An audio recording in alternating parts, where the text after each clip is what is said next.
Chuck was terrible at fishing. He spent many frustrating hours attempting to get results he saw from internet videos, aggravating trial and error fishing trips, and misguided advice from well-intended friends. Chuck is happy now with his newfound success after he visited Bay Breeze Bait and Tackle, where we keep fishing fun, simple, and successful. See us soon at Bay Breeze Bait and Tackle, located directly off Highway 98 on the west end of Panama City Beach. Eating, working, living pain-free. These are things many of us take for granted. But for many adults with disabilities who are elderly or have serious medical issues, dental care is simply unaffordable.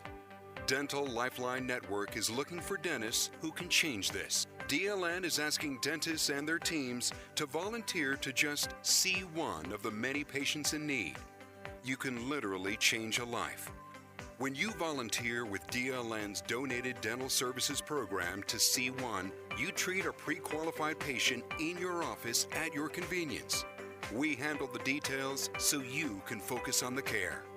Lack of dental care can lead to the inability to have life-saving surgery, eat, or contribute to our community. If you are a dentist or know a dentist, please share this message. Will you see one? Visit willyouseeone.org to help change one life in your community today. Dear parents, we know life can get crazy. Sometimes that's our fault. Sorry. But can we take a time out for a second and think about how awesome play is? This thing we love to do, just because it's fun, is actually helping us grow in all kinds of ways. It teaches us to think, to play nicely with others, to use our imagination, to practice being grown-ups, have some tea, and to be creative. And the only trick to getting all that stuff is to play in all kinds of different ways. Because different kinds of play give us different kinds of skills. Help us mix up the ways we play. By the way, you're doing a great job with everything. Love, kids. The SEC lives here. WGSX Lynn Haven, WTOT, W271DM Mariana, ESPN Northwest Florida. Pushed away and intercepted. Ball game. Broadcasting from the Rib Crib Radio Room. The fairy tale continues. The Afternoon Underdogs are on the air. And the breakthrough for the U.S. 4.3 ESPN Northwest Florida.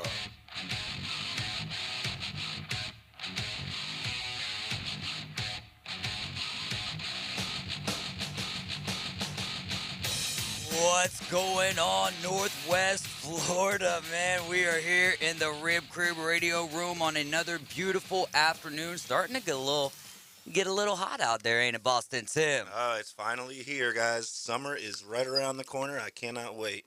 We've been enjoying a lot of time. I can wait on the heat. I love it, man.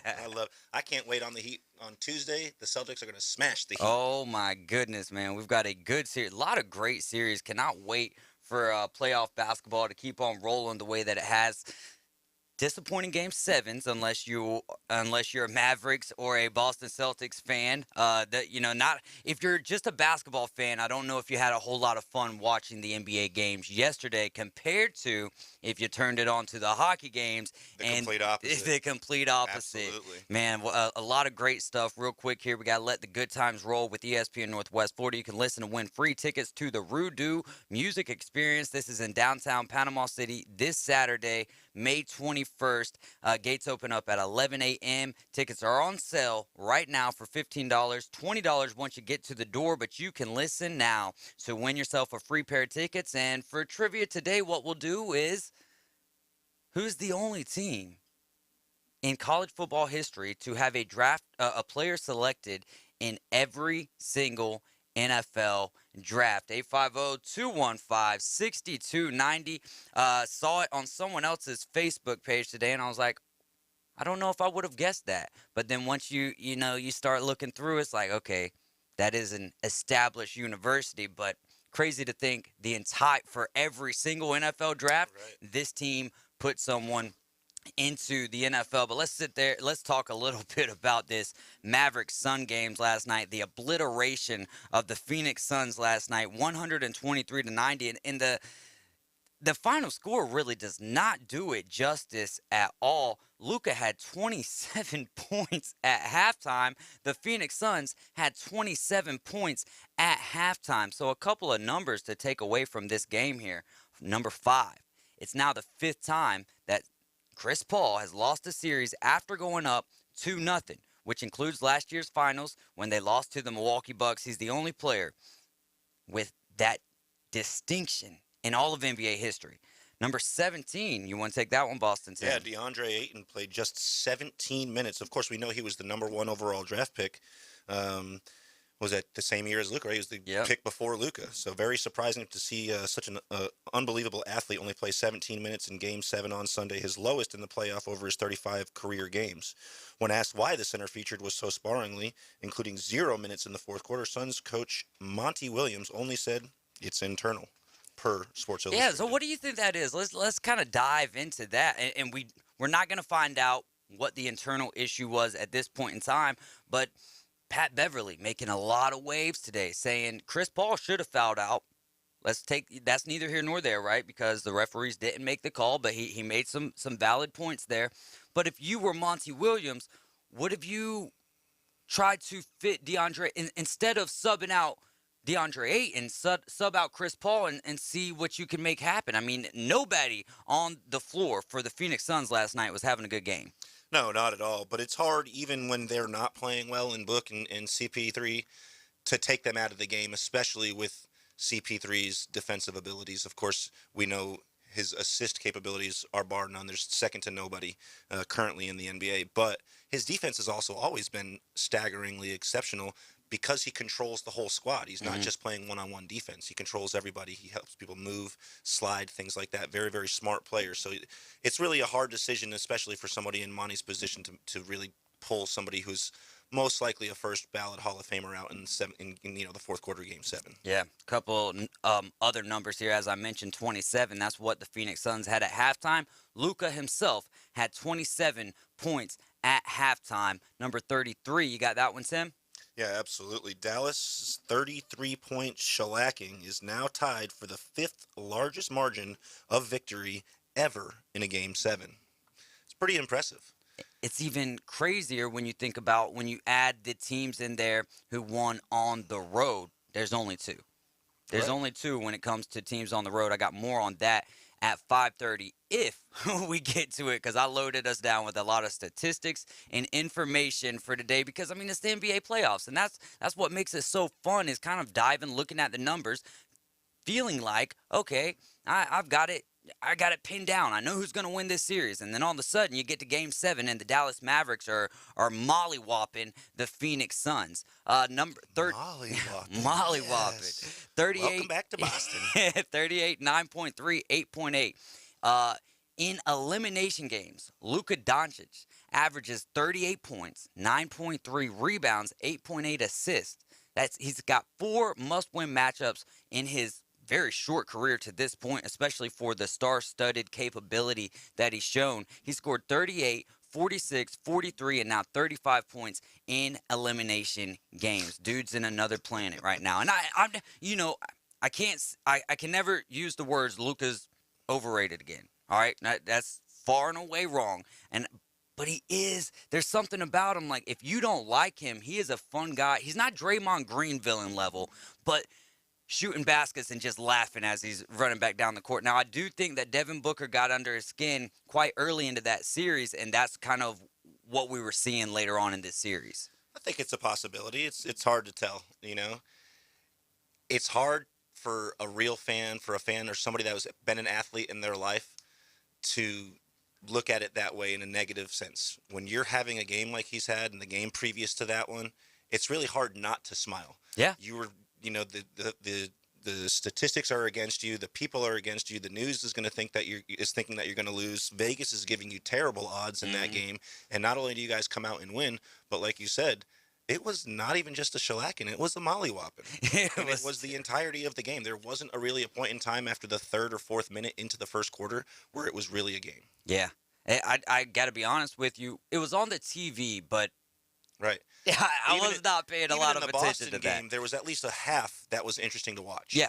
For this, once you saw Luka start smiling, everybody else was frowning. That's true. That's it's such a great point. I don't know what it is about Luka. I think it's kind of like LeBron, where I respect both of their greatness. Right, these are fantastic basketball players, but there's something about like Luka's always talking to a ref. He's always talking to the stripes. LeBron's Smart. always.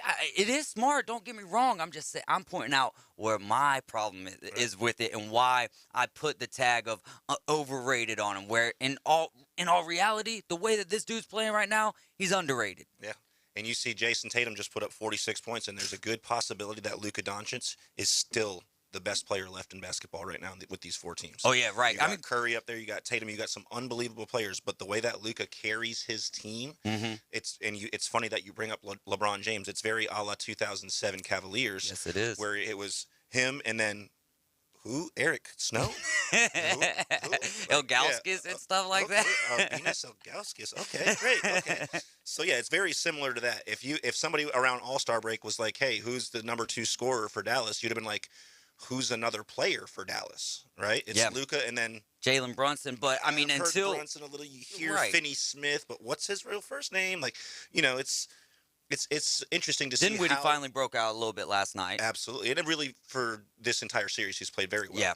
But like I said, if you were asking around All-Star break, you'd have been like, I don't know. You know what I'm saying? You're not going to sit there and say, unless you're Pat Beverly, maybe, and he wouldn't have said that because he was still in the running for the playoffs, even up to last week. He was still in the running for the playoffs. But you wouldn't sit there and say that the Mavs were going to take down one of the best teams in the regular season of the NBA this year. Number 1 team. No, yeah, 64 wins. Yeah, right, no doubt. But I mean, at the end of the day, some of those wins and losses, like, you know what I mean? You compare 64 wins to 59, 58. Like, those teams are still relatively in the same tier. Agreed. Right, State Chris has got a great question for you. A lot of people in the radio world today have been comparing Luka to Larry Legend, Larry Bird, and the reasoning he gives is smart player, great shooter, loves to talk trash, don't poke the bear. Give me your assumption on that, or your thoughts on that, your perspective on that, with you being a Celtic guy. No, I very much agree. I don't know necessarily that we compare the entirety of their careers yet, as Luka's only been playing for 3.5 seasons, or 3 3/4, whatever. But the way at which they play is very similar. Yeah, especially with the mouth that Luka has. For me, that's how I played. I enjoy that part of the game as long as you're not being disrespectful. You know no, don't get me wrong. I love that. There's an enjoyment factor for me. I like the way Pat Beverly plays basketball. If you want to be honest, I love those Nats. He's just one that I you know what I mean? Like, it's not like I hate Luka. It's just like, I'd rather be on the opposite side of the bandwagon in the world. I feel like I gotta go out there and get a Luka jersey out of the car and put it up on. behind me. There you I go. can't put it on. The Celtics are still in the playoffs, but I could probably hang it up in here somewhere. Yeah, no, I mean, I ain't gonna be mad at it. He makes it fun though, right? Really having does. those trash talkers, having the people who are laughing as they're jogging backwards, in such a blowout game. It is a lot of fun, and it's fun for me to be able to not like it. You know what I mean? I think I have a lot more fun with the aspect that I dislike it, rather than just being like, "Oh, I love Luka." It's like watching the Yankees for me right now. You know what I mean? I can't stand the Yankees, but you can't not appreciate what they're doing right now. It's pretty unbelievable to watch the start that they've had 20% of the way into the season. They're just looking unbelievable. You never think that the bats would be going off the way that they are. Judge's next contract, they should have tried to get it done. They should have. Yeah, $10 more million. Now you're going to have to pay $100 million more. Yeah. If he continues to play the way that he's playing, which of course to sustain the way he's playing is highly unlikely and improbable, but he is playing well enough right now that he's already going to get that contract because of it. I think that's a great point, though. I mean, honestly, in such a great analogy for you to bring up, you have to have respect for what they're doing right now. But you don't gotta like it. Yeah. You know what I mean? Especially as when we're talking about a Red Sox fan.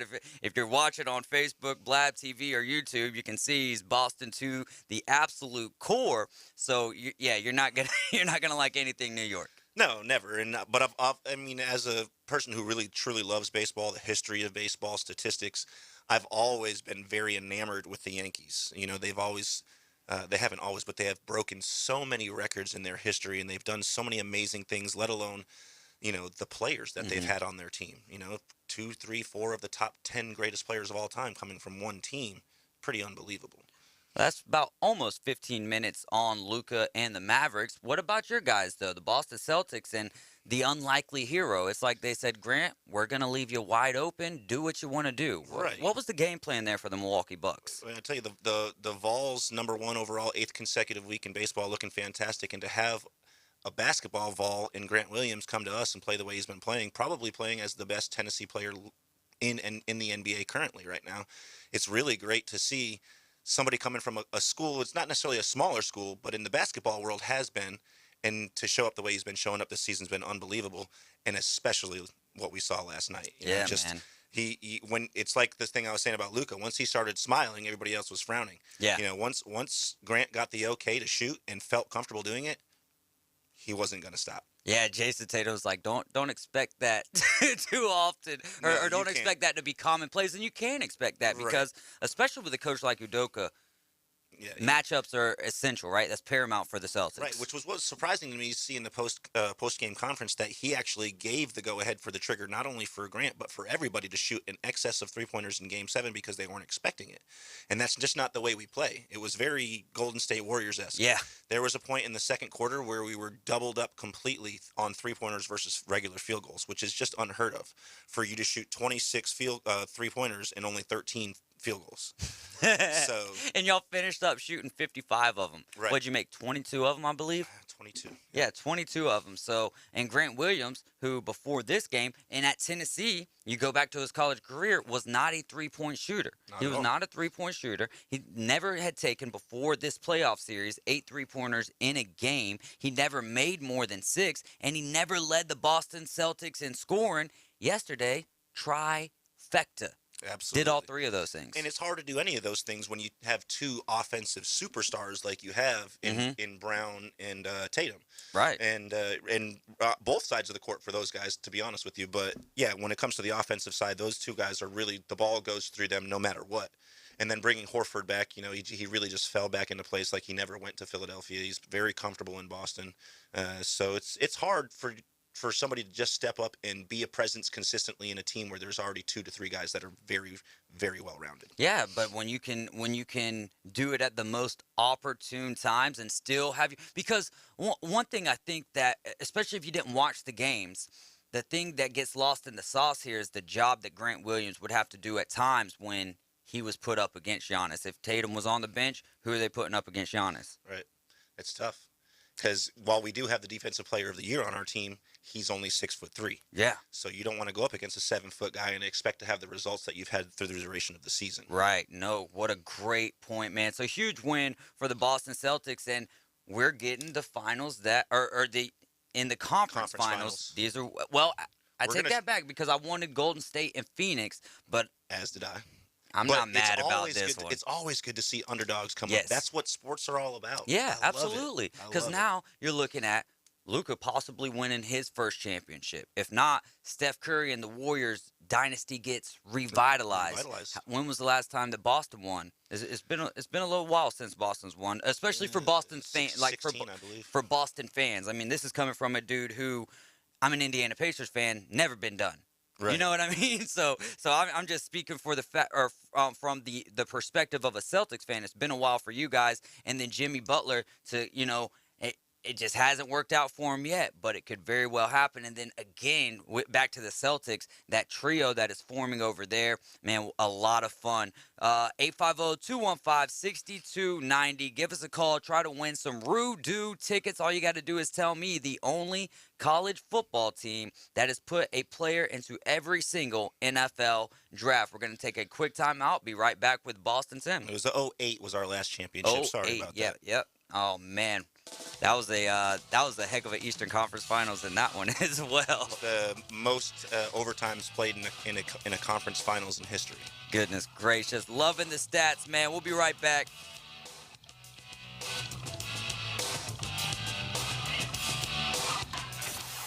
ESPN Northwest Florida. I thought they might fire Mike McCarthy after last season, and they didn't. I still don't know what the Sean Payton of it all is, which is to say, I still believe that with the relationship between Jerry and Sean Payton, that's the long-term future. So my gut feeling is McCarthy coaches out this season, unless it's just an unimaginable disaster, which I don't think it will be. Greeny, weekday afternoons 2 to 4. On your home for sports talk on the Gulf Coast. 104.3 ESPN Northwest Florida. My forecast overnight, partly to mostly cloudy with a chance of a shower or thunderstorm. Temperatures overnight in the low 70s, light southwest winds. Mostly sunny Tuesday, mostly sunny Wednesday. The high each day in the mid to upper 80s and light northwest winds. We'll keep you updated. This weather forecast has been brought to you by Mid-South Lumber, best little lumber yard in Panama City and Youngstown. For 104.3 and 102.1 ESPN Northwest Florida, I'm meteorologist Tim Root. I'm Matt Glover with Aero Pest Service, and we are your family-owned and operated pest control company in Bay County since 1977. Did you know termites do more damage every year than fires, floods, and storms combined? And all they need is a width of a sheet of paper to get in your home. But I can tell you that it's completely preventable. You can protect the most valuable investment you have by calling us today. Give us a call today at Aero Pest Service, 850-874-1900.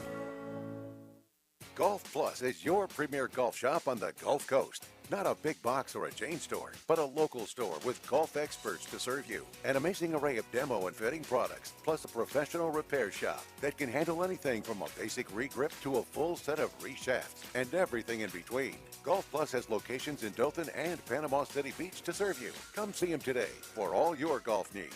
Located next to Firefly at the shops at Edgewater. Call 850-249-2726. Signworks, a business serving businesses since 1985. Everything from signs and banners, vehicles and boats, magnetic and real estate signs, contractor signs, and much more. Signworks can do large format, full color printing too. Signworks, a real professional in the business world. Call Signworks at 785-8899. Signworks, 850-785-8899. Live from the Rib Crib Studio. The mission. Your mission, should you decide to accept it. Save the panhandle from boring cookie-cutter radio. Now back to the Afternoon Underdogs. The state will self-destruct in 5 seconds. 104.3 ESPN Northwest Florida.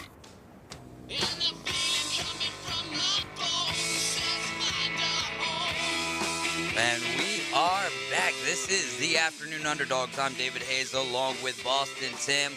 We're going to keep on rolling. Let me tell you about somewhere else that can keep you rolling if you don't got the time to get things done. That's Bay Handyman Services. I'll tell you why. They listen better. They plan better. They build better. You can reach them at 850-753-5014. They have 24/7 emergency services. You can reach them at bayhandymanservices.com. They hold a 5-star rating. They'll do anything from hanging pictures to full house remodels.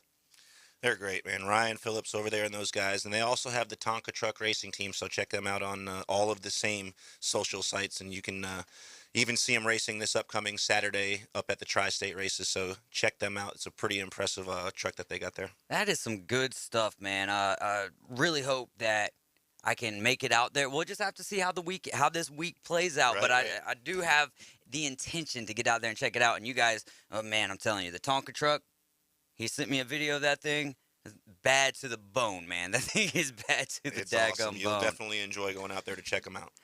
Reed Garrett, Leanne's son, sent me something on Facebook today about R.J. Yeager and the season that he's going and the season that he's having. You were telling me about Josh Hatcher in the break. Overall, this season, though, for R.J., these statistics are staggering. He's got more home runs, RBIs, and total bases than any other SEC second baseman. He's got 16 home runs, 48 RBIs, 112 total bases, 671 slugging percentage, also highest among second basemen in the SEC. They're also they're also that high against the entire field. He's fourth in the league, or in the SEC, fourth in the league among everyone. Like, not positional. That's everyone in the SEC. And you're some of those players over there at Tennessee right now are hitting the cover off the ball every single day. His RBI total, seventh in the SEC. His total base amount is eighth, and his slugging percentage is sixth. When you take away all of the non-conference games and just talk about conference games, he's got 12 home runs and 36 hits in SEC play. That's tied for most in the league. 81 bases in league games, also on top of the conference.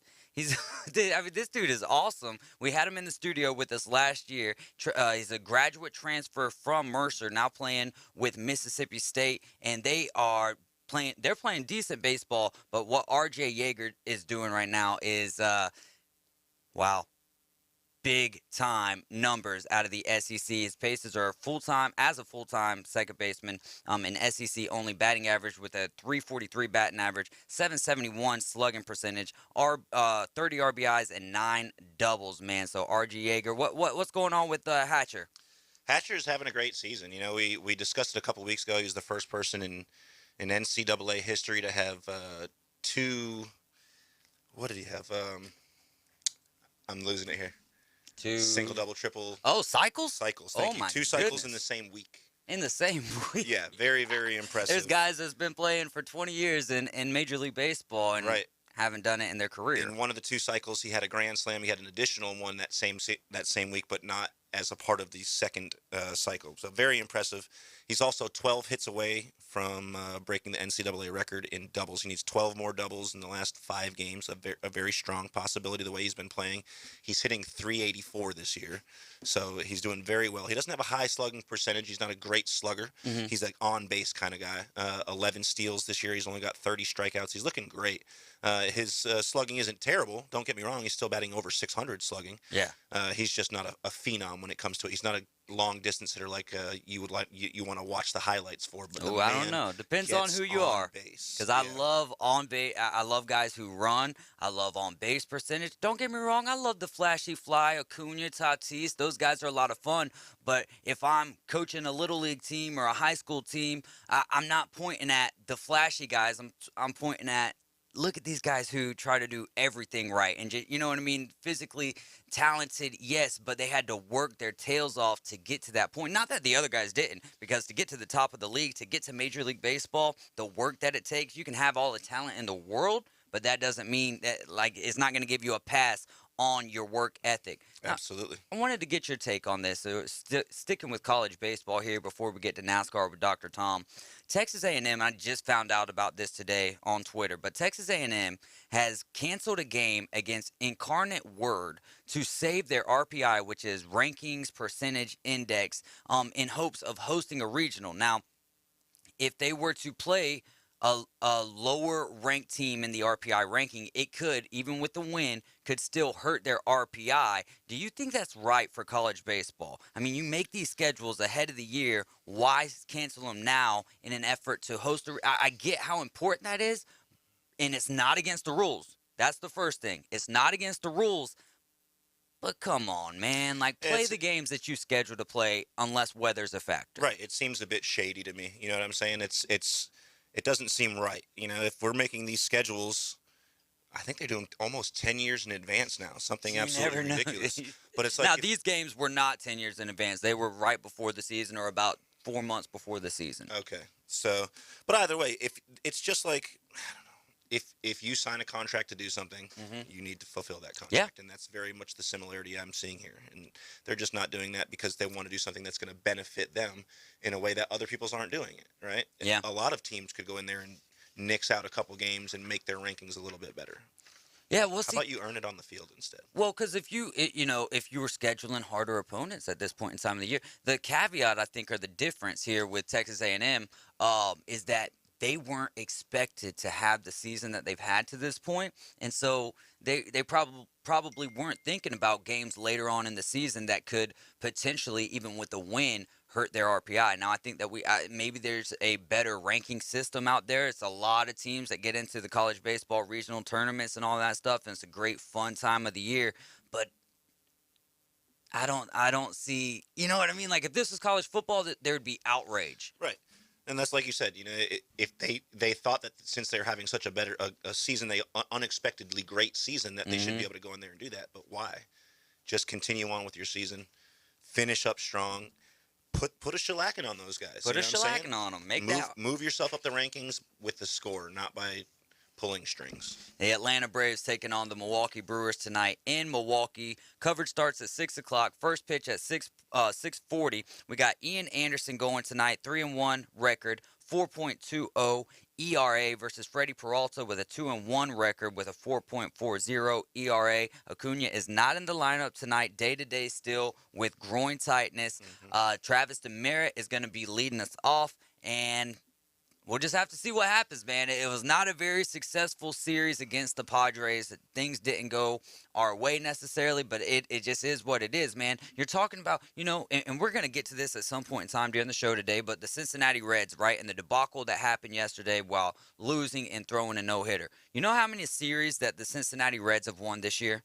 They've won 2 series. You know how many series the Atlanta Braves have won this year? They've won 2 series. So I really don't have a whole lot of room to sit up here and bash the Reds when if we were in the same division, we'd only have like a 5.5 game lead on them just about. So that's not, I mean, and then you go look at the toughest division in all of baseball outside of the American League East, because I feel like just throughout time has been for a very long time. So I still think that it gets the nod. But you look at what's happening in the NL West right now, and the worst team is right at 500 and only have a 4.5 game. They're only 4.5 games back from the Dodgers. Yeah. That's insane. It's unbelievable. But at the same point, we also had expected the Dodgers to kind of break out this season like the Yankees are breaking out. Kind of expected them to just shoot out of the gates and never look back. And they haven't necessarily had as predominant of a start as you would have expected. Even we were talking about it on the chat the other day, how the Phillies just really – they put it on them this last series. 33 runs in 4 games, and they had to have a walk-off just to win one of those 4 games for the Dodgers. So the teams that you expect them to kind of walk through, they're not. So, but like you said, they're still doing very well, as would be expected.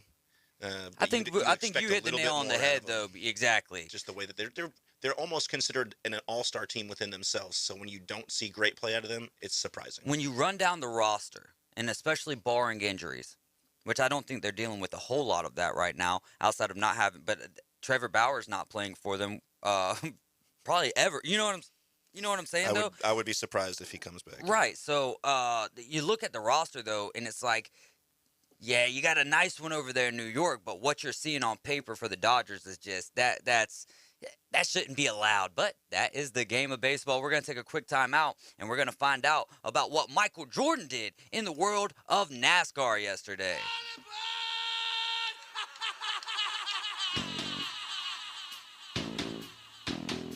It's here. The 104.3 ESPN Northwest Florida app version 2.0. Now featuring ultra high fidelity. You'll feel like you're in the game. Plus, more opportunities to win weekly prizes from local businesses when you click it to win it. Download the 104.3 ESPN Northwest Florida app today at Google Play or the Apple Store. You paid how much for those lessons? Shh. She's doing great. Oh, yeah, totally. Can you pass me a Pepsi Zero Sugar? Great job, honey! Oh, look at that. That's not the end. No way. Now it's time for the encore. You know what? You're right. 5 times? Not enough times. For everyone who traded in rock concerts for their kids' recitals, you've compromised enough. Pepsi Zero Sugar. That's what I like. Here is your ice-cold Pepsi Zero Sugar, sir. Oh, thanks. Wanna watch the game? Ooh, little sports ball on a Sunday afternoon. Don't mind if I do. Hey, did we win? It sounds like we won. It's still the first quarter. I must be lucky. People say that about me. Tough break on that free throw there. Shouldn't be doing that. Dude, we're watching football. Come on. For everyone who spent the entire game explaining the entire game, you've compromised enough. Pepsi Zero Sugar. That's what I like. Hi folks, it's Tracy with Tracy's Fine Jewelry. Did you know that we have a master jeweler right here in the store? That's right, he has over 30 years experience in the art of repairing jewelry. Most repairs are done within 2 business days, so don't send your jewelry off for 6 weeks. Bring it to us at Tracy's Fine Jewelry. We size rings and solder chains. We can reset your diamond into new settings and even custom design. You'll get your jewelry back quickly and looking as good as new. Tracy's Fine Jewelry, Bay County's trusted jeweler for over 45 years. In 22, the thing to do is reboot the whole family at That Boot Store. With name brand Western wear for the smallest to the largest Wrangler is available at That Boot Store. Need durable name brand Carhartt work clothes at a price you can afford? Stop by That Boot Store. Next to Billboard Kia on 15th Street. Open Tuesday through Thursday 9 to 5, Friday and Saturday 9 to 5:30. Remember Joe's motto, always keep Jesus in your new year. Live from the Rib Crib studio. Doing what other stations can't. The Afternoon Underdogs is live and local. 850-215-6290. Always be sure to listen for the dial tone. 104.3 ESPN Northwest Florida. All right, we are back, and it is the Afternoon Underdogs. I'm David Hayes along with Boston Tim. We've got Dr. Tom on the line talking about a big day yesterday in Kansas. Dr. Tom, how's it going? Hey, doing great, you guys. Hope you're doing well. Oh, yes, sir, man. You know who else is doing good? The whole 23XI team, Denny Hamlin, Michael Jordan, Bubba Wallace, Kurt Busch. What a day for Kurt Busch and the 23XI team. Yeah, you know, I was actually glad to see Kurt get a win. You know, he's been around a long time. He's a strong driver still, even though he's reaching kind of the mature age for a NASCAR driver. I don't think he's going to probably be around more than another season, or maybe not even that. Who knows? But glad to see him get a win. He certainly drove great, had a great car, great for the 23XI team, as you said. Real happy for him. Do you have a similar disdain for Kurt the way that you do the 18 car, or is that just specifically for Kyle Busch? Well, David, I've been around NASCAR, as you know, for quite some time. And years ago, I'm talking, 20 years ago, when Kurt was there and Kyle wasn't, Kurt was kind of the bad boy on the circuit. He had a bad mouth, and Roger Penske had to send him off to what I like to call finishing school to kind of sand down the rough edges, basically. And Kurt really has kind of changed his personality. You know, he got in some legal implications back, what was it, about 8 or 9 years ago, and that turned out really to just be baloney. But he's really kind of changed his public image a whole lot. Where Kyle still has that, it's all about Kyle image, and that turns me off. It really does. Oh yeah, no, I was just really curious about that because I don't know as much about Kurt as I do Kyle, and I totally get your perspective on Kyle as well. I wanted to ask about Denny Hamlin. Do you, as being an owner and a driver, and I'm sure that you can put this in the same category as Tony Stewart, but do you think Denny is happier with wins as an owner or a driver? Well, that's actually an easy question, David. Every driver wants to finish first. That's what I thought. Yeah, but I think Denny's, obviously Denny's got to be very happy for this, what essentially was a brand new team last year, and it's come a long way, or 2 years ago, I should say. And, they've come a long way. They're now a competitive team. Bubba has been very competitive this year. Kurt has been extremely competitive this year. So that team has really become very quickly a strong team within the NASCAR circuit. So, but I will say this, and I think I've mentioned this before on your show, I fully expect that Denny Hamlin will end up taking over the Kurt Busch ride with his own team whenever it is that Kurt retires and or Denny's contract runs out with Gibbs' team and he doesn't renew or Gibbs doesn't renew. I fully expect that Hamlin's going to end his career racing in his own car team. Well, Dr. Tia, as always, this is Boston Tia, and I wanted to thank you for joining us here on 104.3 ESPN Northwest Florida.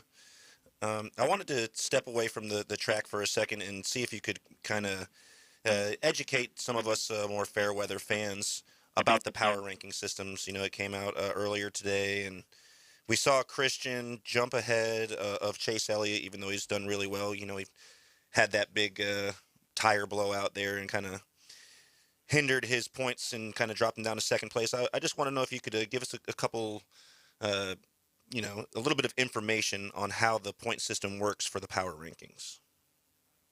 Well, they don't really compare the point rankings, the point system to the power rankings. The power rankings are more of kind of a subjective system. I don't know if they use objective measurements. I'm sure they do, but it's more kind of a snapshot picture in time, what things are like right at this moment, who's got things most put together, who's really performing the best.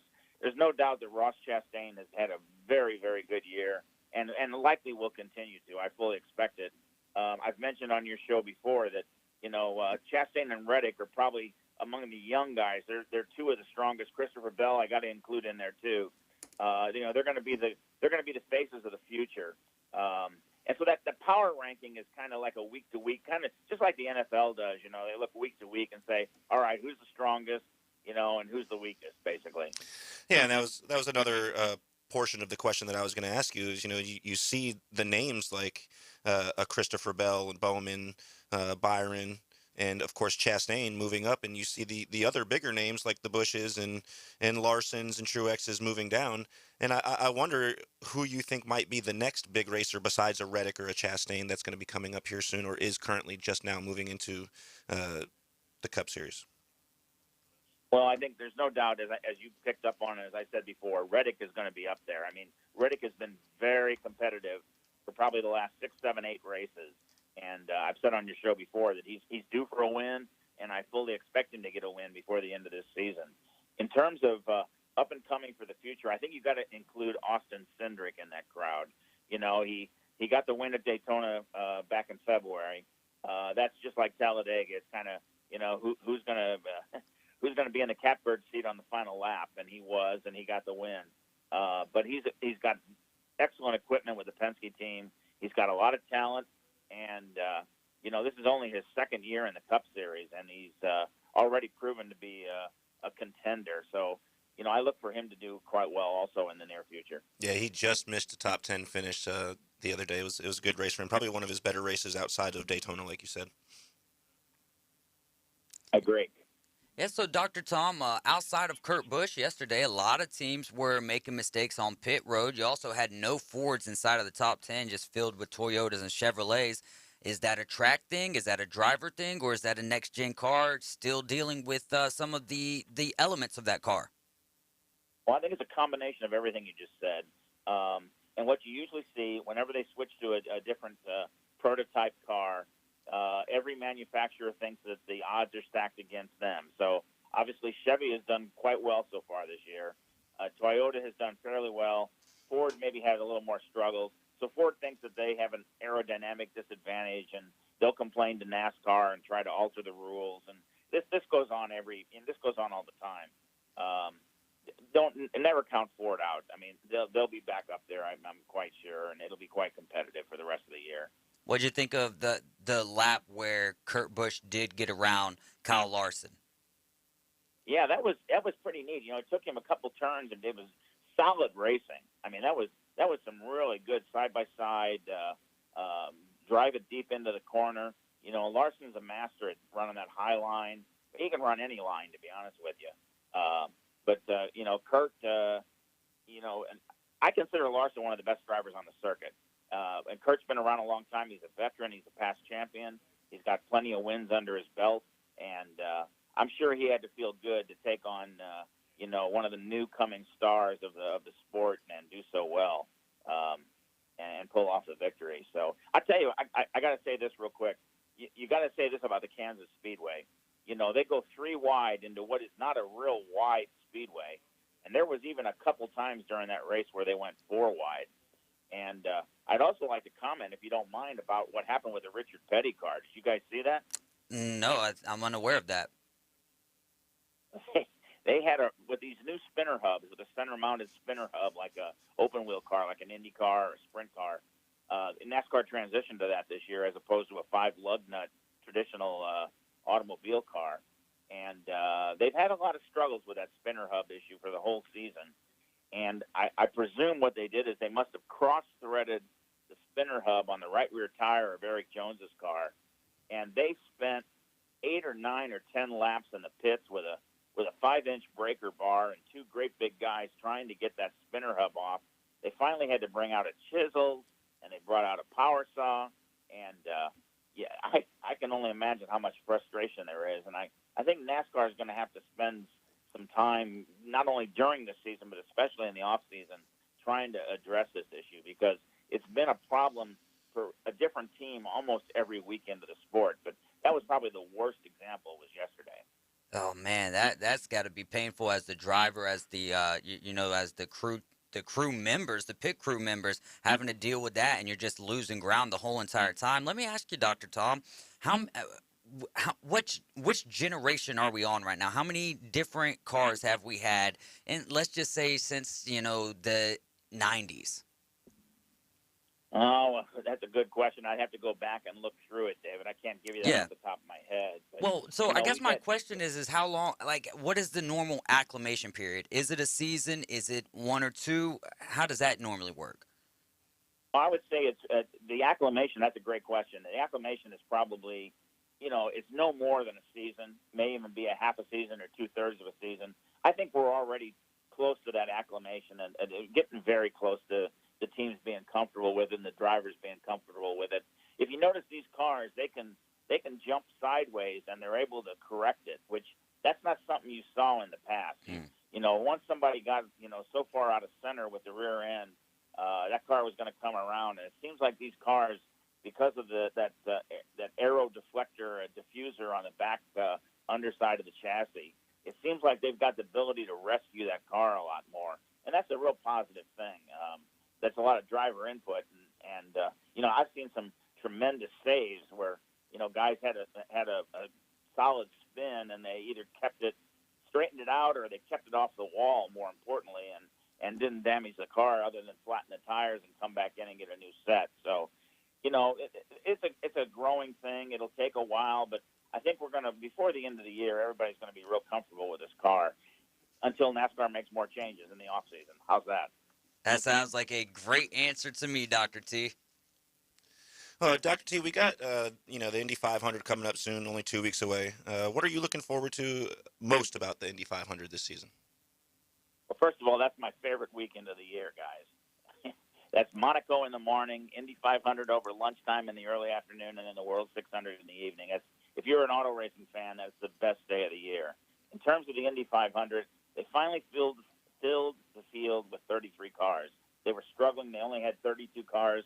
Traditionally, they run 33. Years ago, there'd be 60 cars vying for 33 spots, and there'd be a bunch of guys that don't get into the field.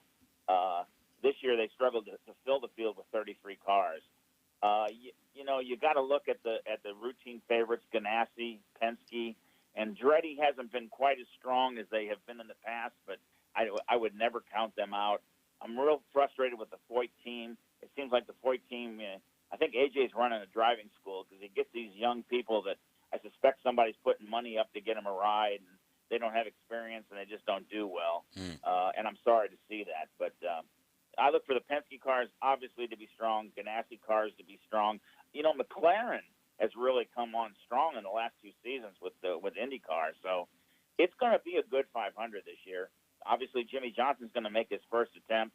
I don't think he's going to be real comfortable running Indy at 230 miles an hour down the straightaway. And then going into a 90-degree turn as opposed to a progressive oval type track.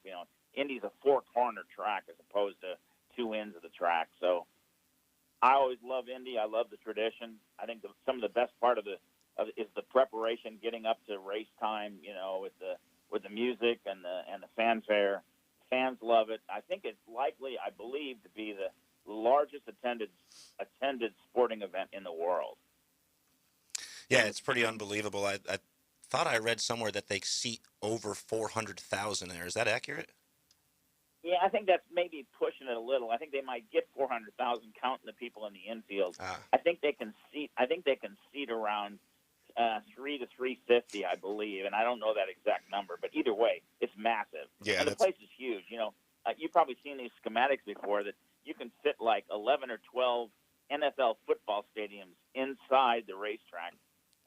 next to each other inside the racetrack at Indianapolis. If you've never been there, it's an extremely impressive place. A lot of history, a lot of legacy. Castro Nevis now joins the four-timer club with A.J. Foyt and Rick Mears and the late Al Unser Sr. So, Castro Nevis would love to get that fifth victory and be the only guy in the five-timer club. I think he got a little bit.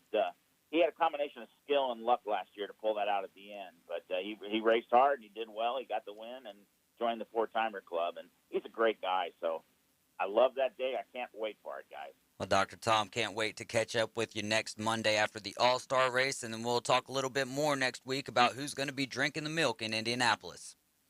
There you go. See you guys next week. All right. Dr. Tom, ladies and gentlemen, does such a great job keeping up with all things NASCAR for us and keeping us up to date. We're going to take a quick hiatus. We'll be right back. But first, that Kurt Busch car yesterday was absolutely awesome, man. 45 looking like the Jordan shoes. I love it, man. We'll be right back.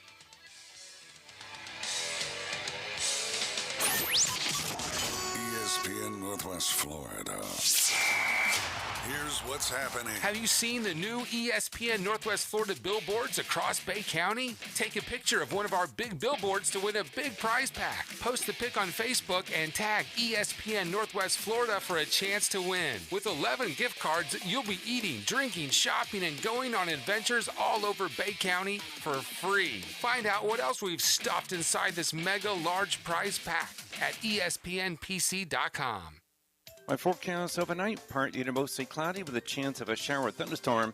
Temperatures overnight in the low 70s, light southwest winds. Mostly sunny Tuesday, mostly sunny Wednesday. The high each day in the mid to upper 80s and light northwest winds. We'll keep you updated. This weather forecast has been brought to you by KHS and Associates, your source for affordable medical insurance. For 104.3 and 102.1 ESPN Northwest Florida, I'm meteorologist Tim Root. At Slim Chickens, craft means something. Craft means bacon. And oh, so crispy. Craft means a good cayenne kick and all-natural buttermilk marinated, made fresh, perfectly fried chicken. All served on toasted brioche buns. At Slim Chickens, craft means quality. And for a limited time, try our new Memphis-style barbecue chicken sandwich. Try Slim's Craft sandwiches today. Slim Chickens. Mid-South Lumber has new owners. Stop in and visit Ann and Dave. They're on site every day to make you a priority. They're not the typical big box store, and customer service is their #1 priority. Locally owned and operated for over 40 years. Transform your home with James Hardy Siding. Durability, fire resistant, sustainability. James Hardy Color Plus is virtually maintenance-free and comes with a 30-year warranty. Mid-South Lumber, the biggest little lumber yard in Panama City. 104.3 ESPN Northwest Florida are proud members of the Panama City Beach Chamber. We'd like to welcome the newest members to the Beach Chamber. American Sand and Asphalt, Heart Power Incorporated, Juan Taco LLC, Storage Units, Tiki Mike's Exotic Tea and Coffee Bar, and You Break I Fix. Congratulations from the area's only sports radio station, 104.3 ESPN Northwest Florida. Damsel in Defense presents Defend Your Stance. Got an opinion? Time to defend it. It's the Afternoon Underdogs on 104.3 ESPN Northwest Florida.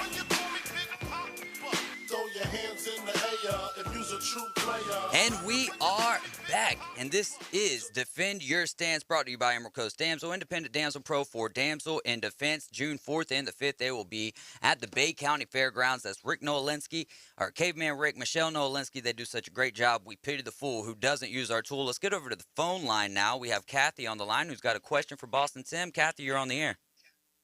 I was just wondering, I've been watching the USFL. And I must say, it's nice to be able to watch football off-season, so to speak. They say a lot about the coaches. They say where they've coached, the players, where they've played. I haven't heard anything at all about who owns these teams. Do you guys have any information on that? Oh, absolutely, Kat. Thank you so much for calling. We greatly appreciate that. It's great to hear from you. Please tell John I said hi as well, the Greek. But listen, as far as the USFL goes, Right now, there's a 3-year commitment by Fox Sports Group. Okay, so Fox actually bought and opened up the entire USFL. So there are no franchisees. There's nobody that owns these franchises yet. So right now, it's just Fox Sports. And so they opened it up with the hopes of really just competing one full season. That's their plan. Out of the 8 teams, they want to go the full 10 games and try to make it to the playoffs. You know, there was a number of AAF and the XFL who tried to start a couple of years ago, and both teams were not successful, and neither of them made a full year. So the first goal for these guys is just to get a full season in. And so they've committed, like I said, $150 million over the first 3 years to try to be successful. And it'll really be entirely up to the Fox Sports Group as to whether or not they're going to proceed and allow franchisees. They'll probably, if they end up doing that, if they are successful, they complete the season, which they're getting close to already. Yeah, they're about halfway through. They complete this. They are exactly halfway through. 5 games in. We only have 10. one team left that's undefeated, and of course it's the only team that happens to be a home team. The home team. We know that's going to have to change in the future. But again, like I said, as for right now, there are no franchise owners. But I do believe with the success that they're seeing right now that there will be in the future. Absolutely. Kathy, I want to ask you. I want to ask you who your favorite team in the USFL is. Well, you know, I haven't seen enough of them to understand how they're playing. There are some teams I don't like their style of play. Other teams I do. I really haven't seen enough. I need to see a few bit more games. There's even teams I haven't seen yet. I'm actually in the same exact boat as you. It's one of those things that is kind of, especially with NBA playoffs, NHL playoffs, and all of these ones where at the end of the season, these guys are at the beginning. I will say that one of the things that you pointed out about having the notable coaches that they do, where they've coached, like with Michigan and the quarterback that they brought in, Shea Patterson, being from there. So there's cool nuances, cool stories within the USFL, and I'm right there with you. I got to watch a little bit more. But when I watch, I do like the product that is on the cameras. Now, my question here, especially for Boston Sim, is really going to be sustainability, because I'm not, and maybe this is because these players or these teams are not playing in front of home fans unless it's Birmingham. When Birmingham's on, you do see a little bit more in the crowds, but are they doing this from a TV standpoint? TV's the bread and butter. They make the money there, and then, you know, it's just a healthy addition with the ticket sales. The owners give the personalities a lot, give the teams a lot of their personalities. Because every owner runs his operation differently. Absolutely, and you see that a lot in the NFL. Yeah, with no owners, it is hard to gather a personality from the team. So that's basically what I'm waiting to figure out. What a great take, Kathy. Thanks so much for the call. Hey, you have yourself a wonderful day. Take care, Tim. Thank you. Have a great day, guys.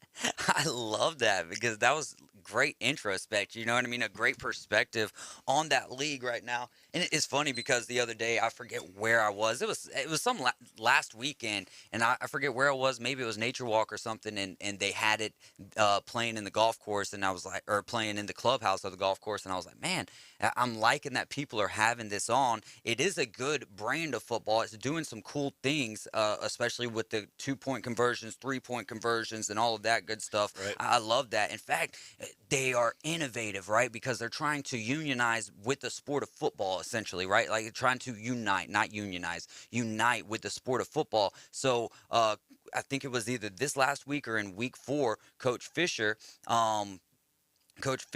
called for a timeout when they were going for a 2-point conversion. They originally set up for a 1-point conversion. Coach Fish calls for a timeout. He's like, hey, we want to move it back to the 5-yard line to go for 2. They wouldn't allow it because in the rule book, it says that you can't do that. They went back and, you know, that game was played the way that it was, but now they have revisited the issue, and instead of waiting a full entire year, they've already changed it to now, you know, as long as you don't commit a penalty and you do take a timeout, then yeah, that's fair game. But if you're like going for 1, you get a penalty, and all of a sudden it's timeout, go for 2. I love what they're doing because it's adapting. Right. And, you know, you'll see in the NFL similarities in not necessarily that particular, the PAT, but in other plays where you'll put your offense out there just to see what the defense is, how they're going to set up. And then you'll call a timeout and make a change on the play. Yeah. So I like the decision that they did that. I like that they were proactive and did it immediately. because there's already going to be questions about it. Why can't he do it? Why, let's just make it happen, and they did. One of the things I wanted to mention, was that I thought that the Fox Sports Group was very smart to create a subsidiary for this league. Yeah. It's called the NSFLE. So it's the National Spring Football League Enterprise. So Okay. it's really cool that they not only did they shorten the season, they shortened the players. There are no franchisee owners. The coach on every team also doubles as the general manager, and they only have 38 slotted spots per players. So they did everything that the NFL did initially, only downsized just to cover their own backsides, just in case they aren't successful. But I think the way that they've started this half of the season, they're doing a great job. Outside of there only being one particular place where games are being played, and that's because they probably didn't want to take the chance of over-investing and forcing excessive travel and all these other things. That's a lot more money they have to pay without guaranteeing there being advertising on the shows in which they're broadcasting. And not only that, when they were putting all of these things together, protocols, health and safety protocols.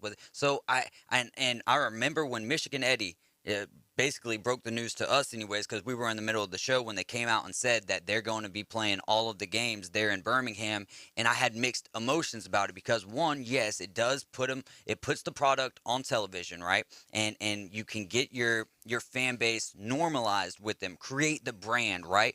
But there's still nothing like going to a stadium where your team is supposed to be playing, get in the gear that your team is supposed to. They've got some sharp jerseys out there. Right. One of my, I'm still kind of in the, do I want to go with Birmingham because of Alabama, or do I like those New Orleans Breakers jerseys just that much, So it's a lot of fun, and I think that they've got a product that can live if they keep working on it. Absolutely.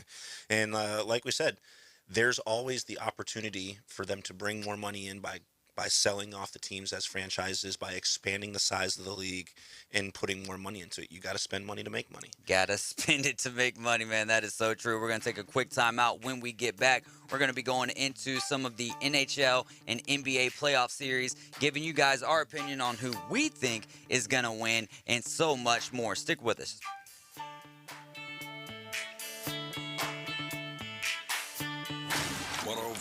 ESPN Northwest Florida is the Panhandle's destination for the Atlanta Braves. Got him swinging strike three. Ozzie Albies, Austin Riley, Ronald Acuna Jr. and the Braves are back. Unbelievable. And hungry for more. Listen to the world champion Atlanta Braves on a world champion radio station. Rosario knocked the living daylights out of it. 104.3 ESPN Northwest Florida. Let your adventures begin in a new Kia from Bill Bird Kia. Stop by today and discover why everyone is talking about the award-winning Kia. Now offering 1.9% APR up to 48 months on a new purchase of the 2022 Kia Forte, K5, Soul, or Sorento. Bill Bird Kia is not only the home of that 20-year, 200,000-mile warranty, they're also the home of the best customer experience anywhere. Stop by and see us at 2435 East 15th Street or anytime at BillBirdKia.com. We make buying a car easy, and you'll enjoy the way we do business. Offer from KMF for purchase of a new 2022 Forte, K5, Soul, or Sorento with $21.65 per month per $1,000 financed in 48 months. Quantities limited. No down payment required. Cannot be combined with other finance offers. The 20-year, 200,000-mile warranty is a Bill Bird Kia warranty. See dealer for complete details. Offer for well-qualified buyers. Must take delivery from dealer stock through 5/31/22. Let the good times roll. May 21st at the Rue Du Music Experience in downtown Panama City. Gather your crew and join Destination Panama City on the edge of St. Andrews Bay for this celebration of New Orleans cuisine, spirits, and music straight from the Big Easy. VIP and general admission tickets are available now. Kids 10 and under get in free. Gates open at 11 a.m. For more information, visit ruedu.com. Hi, this is Coach James Hale. Keeping your car looking great is easy as 1, 2, 3 at Blue Sky Express Car Wash. By joining their monthly wash club, you'll get the best bang for your buck. In just 2 car washes, your monthly membership pays for itself, starting at only $19.99 a month. What are you waiting for? Become a member today at Blue Sky Express Car Wash on Back Beach Road next to Home Depot. Tell them Coach Hale sent you. You're Atlanta Braves play here. WGSX Lynn Haven, WTOT, W271DM Mariana. Powered by Pepsi. ESPN Northwest Florida. There's no need to fear. The Underdogs are here. The Afternoon Underdogs are on the air. What time is it? Broadcasting from the Rib Crib Radio Room. Time to let the big dogs eat.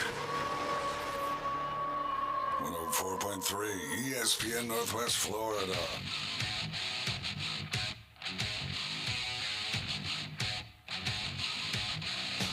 We are back, and this is 104.3 ESPN Northwest Florida here on the Afternoon Underdogs. I'm David Hayes along with Boston Tim. Give it to me, Boston Tim. Yeah, What man, you before got? we jump back into sports, let's talk about Bay Handyman Services again. These guys are fantastic. If you want to be the husband of the year and you're incapable of doing some things around the house and you want to kind of do a little something special for your wife, maybe a late Mother's Day present, call Bay Handyman Services at 850-753-5014. These guys listen better, they plan better, and they build better. They also have a 24/7 emergency service website at bayhandymanservices.com, and these guys hold a 5-star rating in Panama City. They're here to help build a better bay, so check them out. Contact Ryan or his people over there again at 850-753-5014. Really excited. And, of course, really quick, let's talk about their truck again, the Tonka truck, racing truck. You guys have an unbelievable race car. They're getting ready to wrap it. If you want to sponsor and have your name or your company name on the side of a race truck, check out Ryan again at 850-753-5014. He's looking for sponsors for his race truck. And if you want to check it out firsthand, you can go up to Tri-State Races in Clarksville this Saturday at 6 o'clock and check them out. Let's go. Also, PRG presenting Bay County Area Wrestler Award Night. We have Valerie Solorio on the show with us Thursday afternoon. So this is tomorrow night, Tuesday, from 6 to 8 p.m. The Bay County Area Wrestling Honors. Going to be a great time, and it's at Rib Crib from 6 to 8 p.m. tomorrow evening. Right, State Chris, you on the line with us. Let's go, Bolts. Man, what a game. I would say by the Lightning, but what about Nick Paul, the unlikely hero? Hey, all you got to do is you got to give JBB all the credit in the world. We saw that with the Braves this last year, bringing in key mid-season acquisitions, bringing in Hagel and Paul, man. They came up so big in that series. They said their name more than Kucherov, That's such a great point especially in a pivotal Game 7, the way that one was.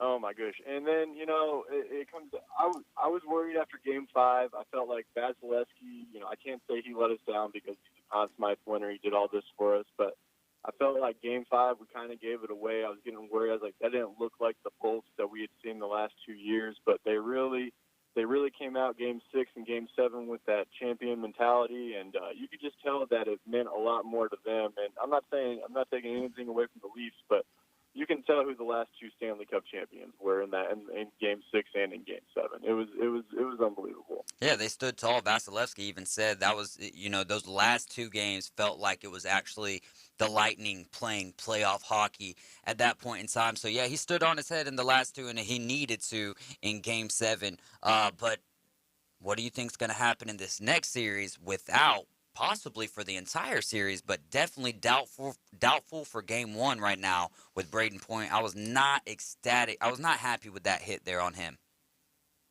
Well, all I can say is, we need that offense. I mean, if you look at last year, we outscored. Florida was the only series where we had to outscore. I mean, obviously you have to outscore, but, it was a high-scoring series as opposed to, 2-1, 3-2, playing the Islanders and Montreal and everything. But, I just keep on going back to, as long as we have our top 4 or 5 defensemen, as long as we have Vasilevsky, we keep on trotting out Hedman, Sergachev, Chernak, and McDonough, as long as Cal Foot's starting to get going on the offensive side. I feel like we can hold back any team. And, we obviously want Point and, not happy with the hit. But at the end of the day, I love Cooper as the coach. He's always going to be able to get matchups that he wants. And the fact that Quenneville is not behind the bench for Florida is a big deal, just because, he's won 3 cups himself. And I feel like Cooper and the defenseman and Vasilevsky is going to make all the difference. there's a lot of stats saying that, probability that, Florida's got 60-some% chance of winning, but so do the Leafs. So you just can't take away the experience that all these defensemen, all these top wingers and centermen have for, the Bolts. And Hedman's basically a captain himself. If Stamkos were to go down, Hedman would get the C right away. So I like all the experience that they have. Well, Rice, we really saw the President's Trophy Cup winners, they clawed their way back against Washington. They really, really held Ovi, I think, to only one goal, if my mind serves. They played unbelievable, I thought, and they really surprised me with the kid Carter. I can't recall his last name. Verhaeghe? Carter Verhaeghe? Yeah, he had he used to play for us. 6 points, 7 assists, or 6 and 6. I mean, it was unbelievable showing for him. Do you guys think you'll be able to really hold him back, or do you think that was more of a one series kind of thing for him? I feel like it's one of those deals where, who knew Paul before this last series? I'm not saying Verhaeghe's not the guy, but Florida's got so many other dudes that, brought it to us last year. The Barkov and some of the other dudes were really the ones that were doing all the goal scoring, and now they got Claude Giroux. Yeah. So, I just feel like that if we play our game, we're going to be able to limit the other team to what we need them to do. But, at the end of the day, I really do feel like we can hold them back. We're still the Stanley Cup champions. We still have that. Absolutely. We still know that, at the end of the day that we've won the series. We've gone back. We haven't lost back-to-back games since the debacle versus the Blue Jackets, So we've been able to win 2 straight, and every other team hasn't been able to win 2 straight against the Bolts. So, we've got that experience, and I feel like as we get ramped up, more and more teams are going to fear us, or at least give us the respect that we deserve, because we are the back-to-back champions.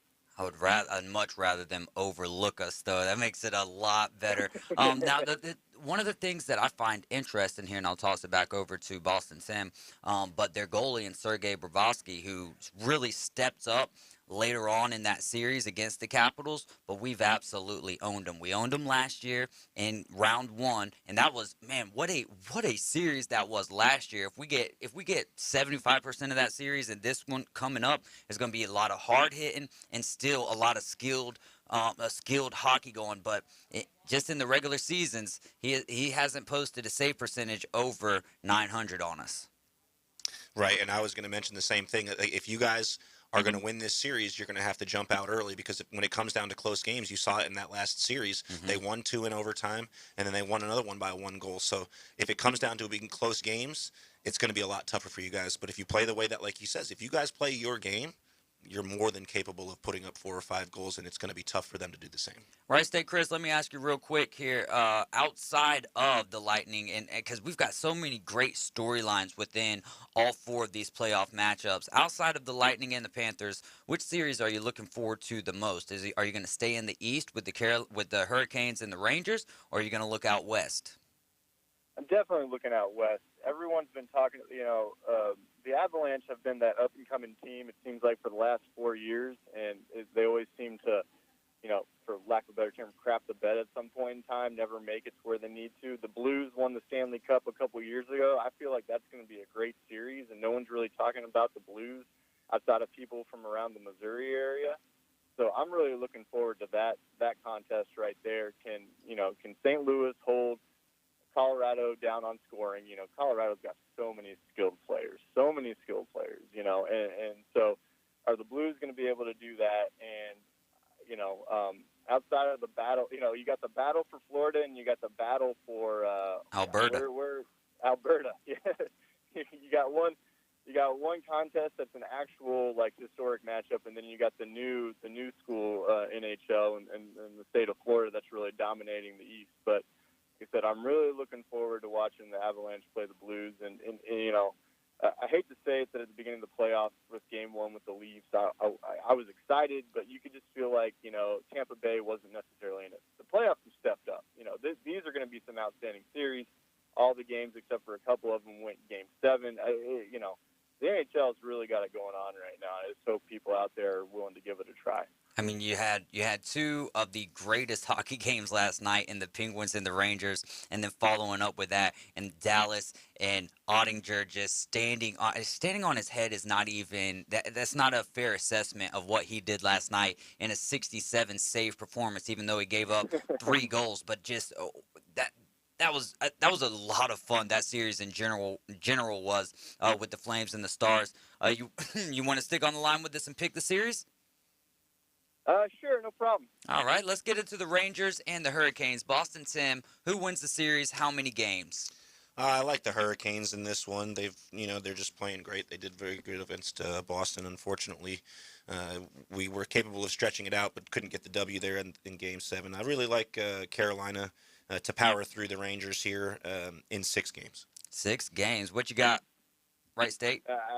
I hate to echo Boston Tim, but Carolina's got that playoff experience the last couple of years. Rod Brindamore is the coach.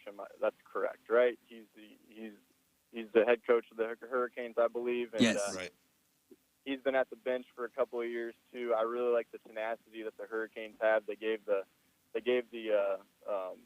Tampa Bay all they could handle last year as well.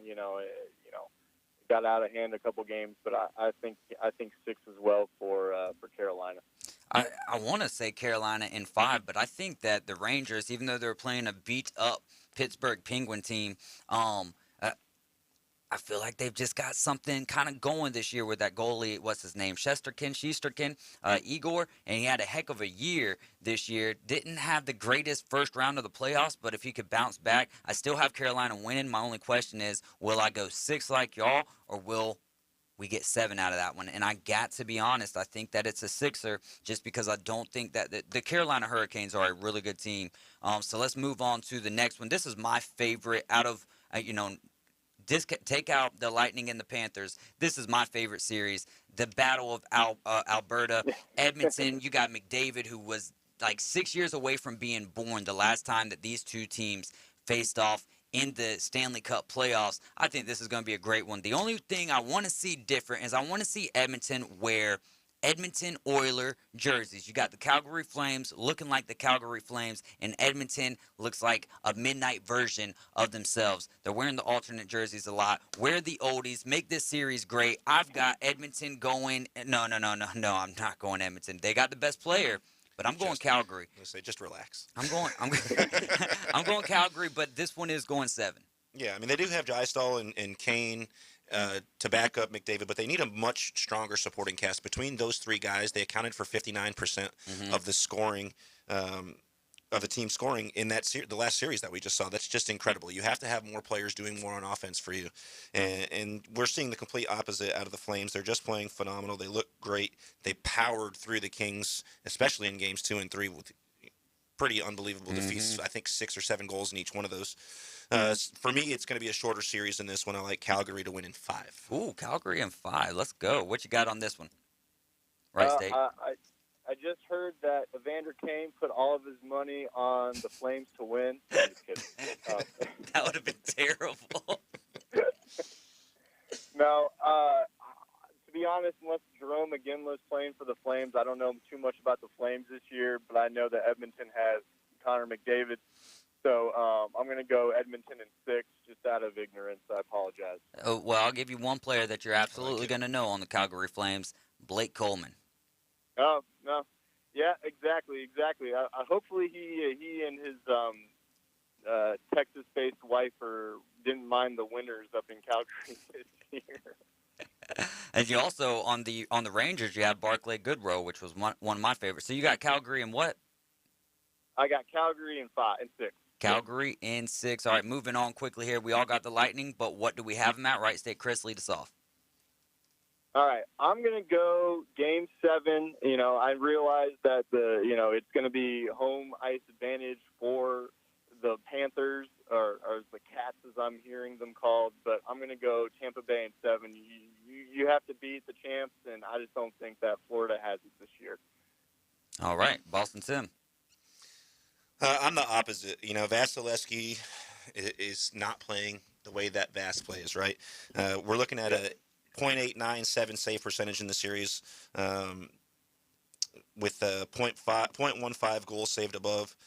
This is the worst goals saved above average in the postseason history entering round 2. So for me, if he doesn't tighten up, he's the most important person for you to have tighten up in this particular series. If he doesn't tighten up, you guys will not win. And they just haven't played the way that they've played in the last 2 seasons. And you may want to put fatigue as an issue. They've played more games than anybody else in hockey, of course, because they're continuing to go to the championship. Unfortunately, I think that ends this year and in this series. I like Florida Panthers to win this one. I do, however, think it will stretch out to 7 games. Ooh, all right. As long as I just feel like that, even if we're going to Florida first, because I got it going in 7-2, right? I think we're all going to have this one going in 7. It's going to have to be that way, I do believe, for the Tampa Bay Lightning, because they just have to have their backs pressed up against the wall to play the type of hockey that we expect them to play. They've been able to switch the flip at certain times, but sometimes when they're playing teams that just ain't really worth their salt, they can't flip it, so their backs have to be put up against the wall. I like Tampa Bay in 7, but yeah, you're so right, though. I mean, we're going to go the way, we're going to follow the flow of Andre Vasilevsky, the big cat. Last one here, Right State Chris, and we'll let you go. Who do you like out of the Blues, who've done it before, Colorado, who is seemingly in the last 3 years the one to talk about but can't get out of the second round? I don't think, I'm going to go against the grain here. I don't think the Avalanche have learned from what they've done. They breezed through the first round. I think that kind of rests on their laurels a little bit. I'm going to go Blues in 6. Nice. What you got? All right, hey, Right State Chris, we'll holler at you later, my friend.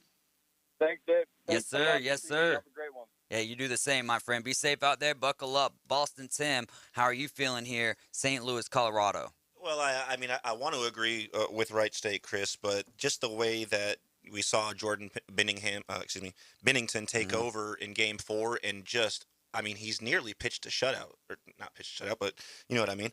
.943 save percentage is just unbelievable, especially in the playoffs. Leading everybody in those last 4 games. Pretty impressive. Whether or not he can continue to do that is another question. He didn't start a lot during the season. His last playoff win was against the Bruins, of course, last year. So I don't, outside of this series, of course, I don't know necessarily that, however, they're going to be good enough to defeat the Avalanche. They've played unbelievable. The Avalanche, 21-9 outscoring. Who did they play? Nashville. Right, in the first series. Now, Nashville also was working with like their second or third string goalie. They didn't have Saros in there with them. Right, absolutely, and that makes a big deal. But just like the Calgary Flames coach said earlier in the season, whoever has to play against the Avalanche in the first round is going to be a waste of 8 days. Yeah. It was a waste of 7 days. It didn't even make it to 8 days. I don't necessarily think that the same thing's going to happen here. The Blues defense has been playing fantastic, especially in the goal with Binnington, like I said. I do, however, think Avalanche will get the W at the end, winning in 6 games. Ooh, winning in 6. So for me, it's like St. Louis, been there, done that. Colorado has fizzled out, and I do think that they played a weaker opponent than anyone else in the first round. Agreed. But I think that with Kale McCarr right now, with McKinnon, the way that they're playing, I'm going to take them, but I do think I'm going to go Colorado here in 7. I think that it's going to go the distance. We're going to take a quick break. We're going to dig into the NBA playoffs when we get back and make our picks there and talk about some of the players to watch for in that series and maybe bring up a little bit about what Pat Bev was saying about Chris Paul today on ESPN.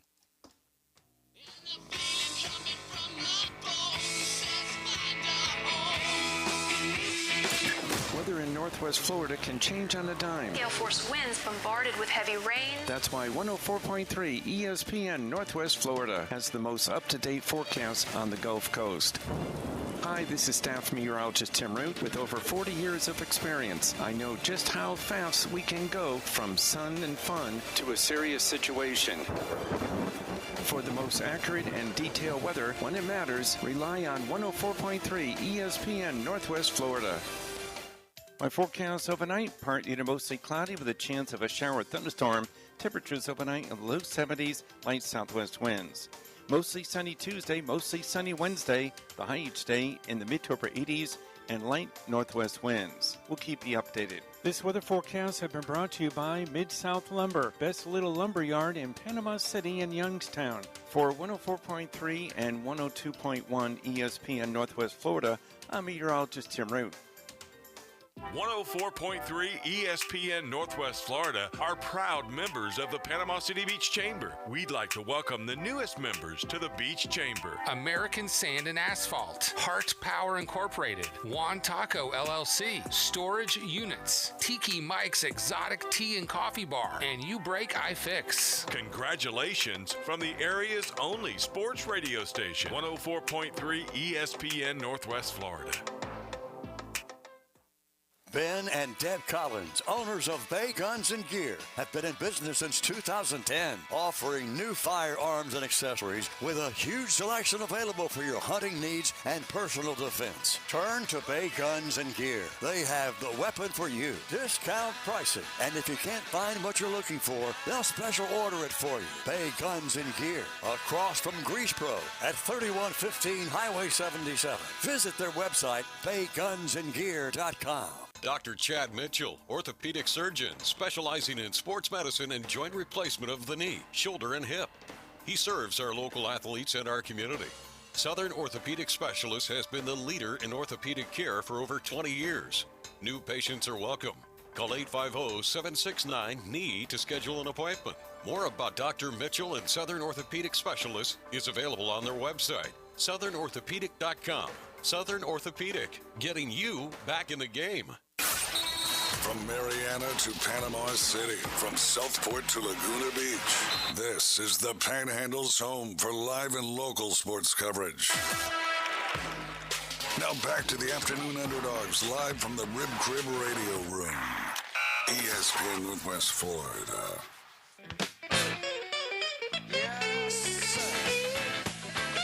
We are back. We are inside of the Rib Crib Radio Room. Man, a little bit of a crazy, I don't want to say crazy weekend. So the shops at Edgewater, we had a fire at Firefly, right? So Alan Watson and the store, they had to close down basically until tomorrow. So they'll be reopening tomorrow. But, kind of thoughts and prayers for everyone there in that shops of Edgewater and what they're going through right now with insurance and all of that good stuff. I know that's a tough situation, and I saw your comment on his Facebook Live video. Love the saying that Tim is living with right now. Grow with me, people. There Grow with it me. is, my man. So, yeah. How's everything going out there at P-Dubs? Man, everything is fantastic. We're very, very excited about the season. Things have been going very well for us. Outside of that one quick weekend where some negative people came into town, it's just been absolutely beautiful. We've been blessed with the opportunity to be in the geographic location that we are and bring in the amount of people that we do. We're excited to be teaming up with Rob and Impact Promotions on an upcoming fight. Beach Care Services is a huge entity that we like to donate to every year.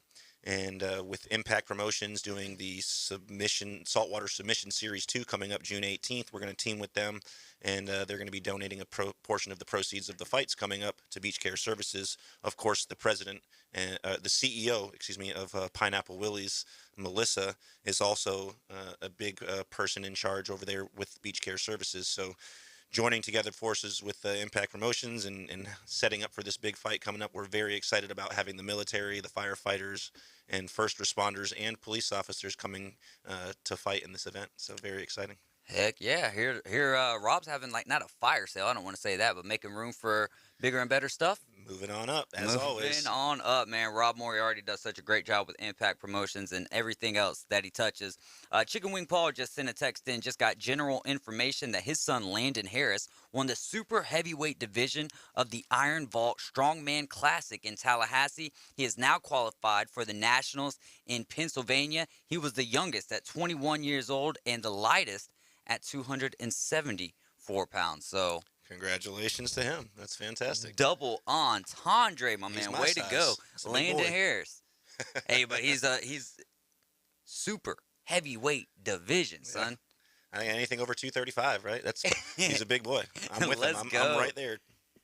I love that for you, Chicken Wing Paul, and big shout out to Landon Harris for getting it done. And also, as I mentioned earlier, tomorrow night, Bay County Area Wrestler Award Night, May 17th, tomorrow night, 6 to 8 p.m., Rib Crib Barbecue. Let's get back into these NBA playoffs right now. We've got Boston, Miami, right? Two great defensive teams. Basketball Power Index has Miami at 51%. Caesars has Boston Celtics as the favorite at minus 165, and the underdog for the Heat at plus 145. Tell me a little bit. Let's dig into this series. I know this one is a huge one for this area, really, right? There's a lot of Celtics fans around here, huge amount of Heat fans around here, and you're a big Boston Celtics fan, so let's get into it, man. Absolutely. It's an exciting series. I think that these are two of the deeper teams in all of the Eastern Conference, and that's why I presume these guys are ending up where they are. Right? Yeah. We're in the Eastern Conference Finals, number 1 team, number 2 team, as would be expected. Typically, it doesn't work out that way, but it should, right? You should have the best 2 teams in either conference representing in the Eastern Conference and Western Conference championships. I think that, however, the Heat is a little bit deeper than we are and less prone to injury. Although they are having issues with Lowry, that's been consistent for the entirety of the season, really, since he got traded over from Toronto. So he hasn't really necessarily been a factor or even a considering factor, I think, as far as betting goes, as far as play goes, or anything at all. He really, I would say, is almost not necessary, right? He's a great player, but if you're not there, what does it really matter? That's a fair point. Yeah, I mean it is, but when you get back to the battle of depth, right, it could play a role, maybe games 4, 5, or 6. Right. It's what surprised me the most is the fact that Eric hasn't used as many guys during the playoffs as he typically does during the season. Yeah. You're not seeing a lot of Duncan Robinson out there. Tyler Hero's playing less minutes than he should be. It's just surprising to me that they're not going 7 and 8 deep when they have more than capable players on their squad. Speaking of that, with Duncan Robinson, I mean, Tyler Hero, we get it, right? 6th man of the year. But a guy like Duncan Robinson, why do you think that is? Because every time that dude has a big game, he's like the fad of the internet, right? Like, this dude cannot miss from three-point land. And then what happens in the next game? Is it a factor of not enough minutes, or is it just because he doesn't bring the consistency that Coach Spo wants? I question what it is, to be honest with you. I would only be throwing in an opinion out there because it would appear that his consistency is there. And he's getting the go-ahead to shoot. He has no issues shooting the threes. He even had a game beginning of Series 1 where I think it was the first game of the series. We discussed it last week. I think he hit 8 3-pointers. And so when you have capabilities like that and then you prove those capabilities in the playoffs, in games that matter, why are you not getting more minutes? So whether or not it's something that's non-disclosed or personal reasons, I would really like to find out what it is, to be honest. Yeah, that's a interesting question to be able to ask without ever getting an honest. Even you ask a coach like that, what's he gonna do? Coach speak. It's just gonna be until we get to the days where a guy like Patrick Beverly is coaching a team, and I don't think that would be a good thing. You know what I mean? Because there's he just straight up derailed Chris Paul today on Get Up. But let's keep it here locked into this series right here. Give me a key to the series, or give me 2 keys to the series, if you will, for the Boston Celtics. Well, for the Celtics, it's going to be, obviously we need Tatum to be Tatum. The most important thing is, that he continues to play at the rate he's playing. You can't expect him to have the 46-point games, but you can expect him to play consistently, and that's all we can ask out of him. If you can average what he's averaging at 28.5, I believe it is, and then 7 and 5 or whatever it is, he will have no issues controlling our team and leading us to the championship. I would also like to see Marcus Smart continue to play exactly how he's been playing on defense. There's a reason he's the defensive player of the year. There's a reason why he's been the runner-up multiple times. And when he has that defensive mindset, the passion for the game really comes out in him. And you see it on the court, you see it on the sidelines, and you see it in the post-game interviews. He's really somebody that just loves basketball. He was never an exceptional player. When you have players like that go out there and play with all of their heart and not just their skill, that's how you create champions. Yeah. And having Marcus Smart on our team is huge as far as that aspect goes. And if he just continues to play the way that he plays, and Tatum continues to be as consistent as he has been through this last series, I think we have a great opportunity to go to the promised land. I mean, yeah, you look at the offensive ratings, Miami sitting at 12th offensively, Boston 9th. defensively. Miami sitting at 4th, Boston number 1 overall. How big of a factor is Marcus Smart? And these are regular season numbers, but you know what I mean, or based upon the regular season.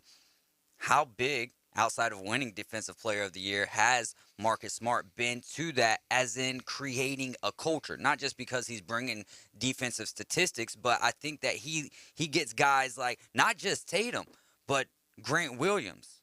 I feel like he gets guys like when he gets Brown going. When those three, like, take away Grant Williams, but when it's Tatum, Smart, and Brown, and they're like talking about what they're going to be doing defensively, Right. and then they start like not getting in their faces in a, you know what I mean, but like a my man. I would say from watching as many games as I watch, and I try to watch a lot, that they're the loudest defensive team. Yeah. And that's all the difference in the world, right?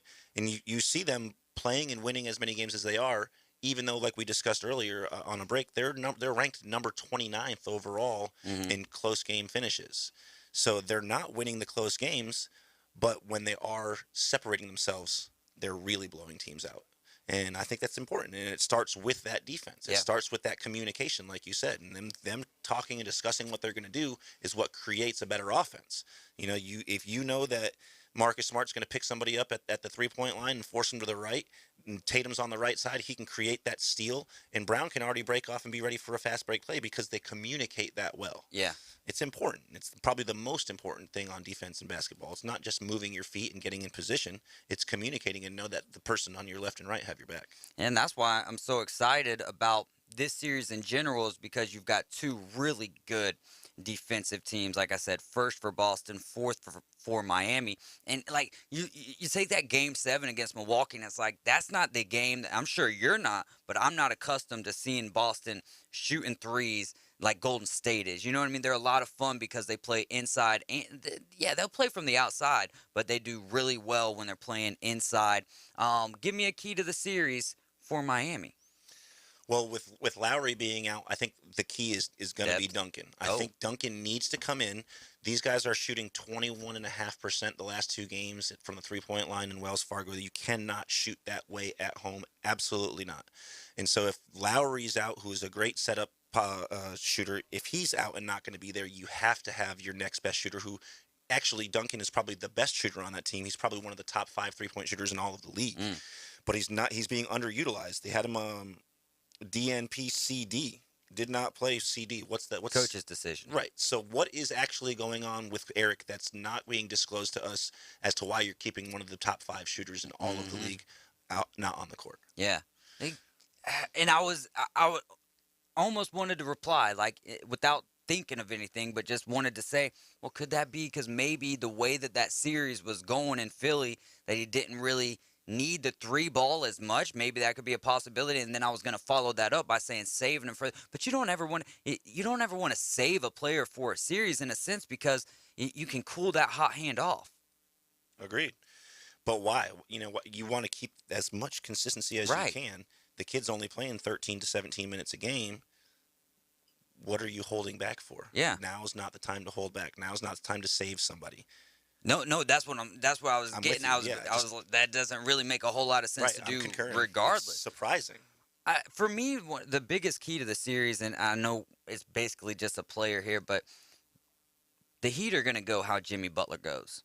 And if he is playoff Jimmy, you know how everyone likes to say when he's playing great, if he can get back to that bubble type of ball. But it's just, these are totally different environments that we're going to be playing in here, with live, large crowds in 2 places that really love their basketball, Miami and Boston. So I'm really looking forward to this series. And if you would have told me that moving on to the next series, that Golden State was the 2nd best defensive team when it comes to defensive ratings, I'm not saying that I wouldn't have believed you, but I would have been like, oh, I want to go look at that. You know what I mean? So what do you think about this series with Dallas and the insane series they just had against the Phoenix Suns?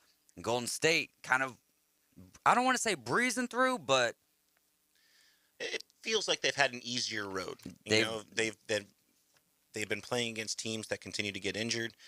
We saw similarities in the Bucks last year. They kind of cruised all the way to the championship because every single series they played, they had one of the top 2 players out. Great point. And so we're seeing similarities right now with Golden State. That's not going to happen in this series. This is going to be a much better series, I think, than people are anticipating, especially the sports books. But the key to that is on the other side of the ball, right? If Luka isn't healthy, we saw him miss games 1 and 2 of the first series. If for whatever reason he re-aggravates that issue or has another issue, then it'll just be another breeze series for Golden State. Man, Steph or Luka, which one's going to have the better, not just point scores, but or points scored, add the assistant, add the rebounds. Overall, who's going to mean more for their team? It's not even a question, right? No, I mean, absolutely not. There's games Steph Curry's not even starting anymore. Yeah. You're not going to see that with Luka. Not only is he going to start, he's going to play the vast majority of the minute. He'll play more minutes. You take Luka out, there's wipe that series out. Absolutely. Yeah. Absolutely. But will he keep up at the clip that he's been at this 100%. point? You see Against the the best, statistics. this is the best defensive team that he's played to this point. Well, they were until the playoffs. That's a good point. Absolutely. So, things are just a little bit different, and he himself is a little bit different. He is an unbelievable player, and it surprises me that he's not in the top of the voting for MVP every year. He doesn't have all the great statistics that you see with Joel and Nikola and other guys like Giannis, but when it talk about the most valuable player on a team, it's Luka. All right, man. Well, we'll pick the series quickly when we get back. We've got the high school spotlight still ahead of us, and I've got a lot of cool things to kind of wrap up the weekend with. Did you see Frank the Tank Gore? Absolutely. Very impressive. Dude, that is amazing. We're going to be right back, man. Stick with us right here on 104.3 ESPN Northwest Florida.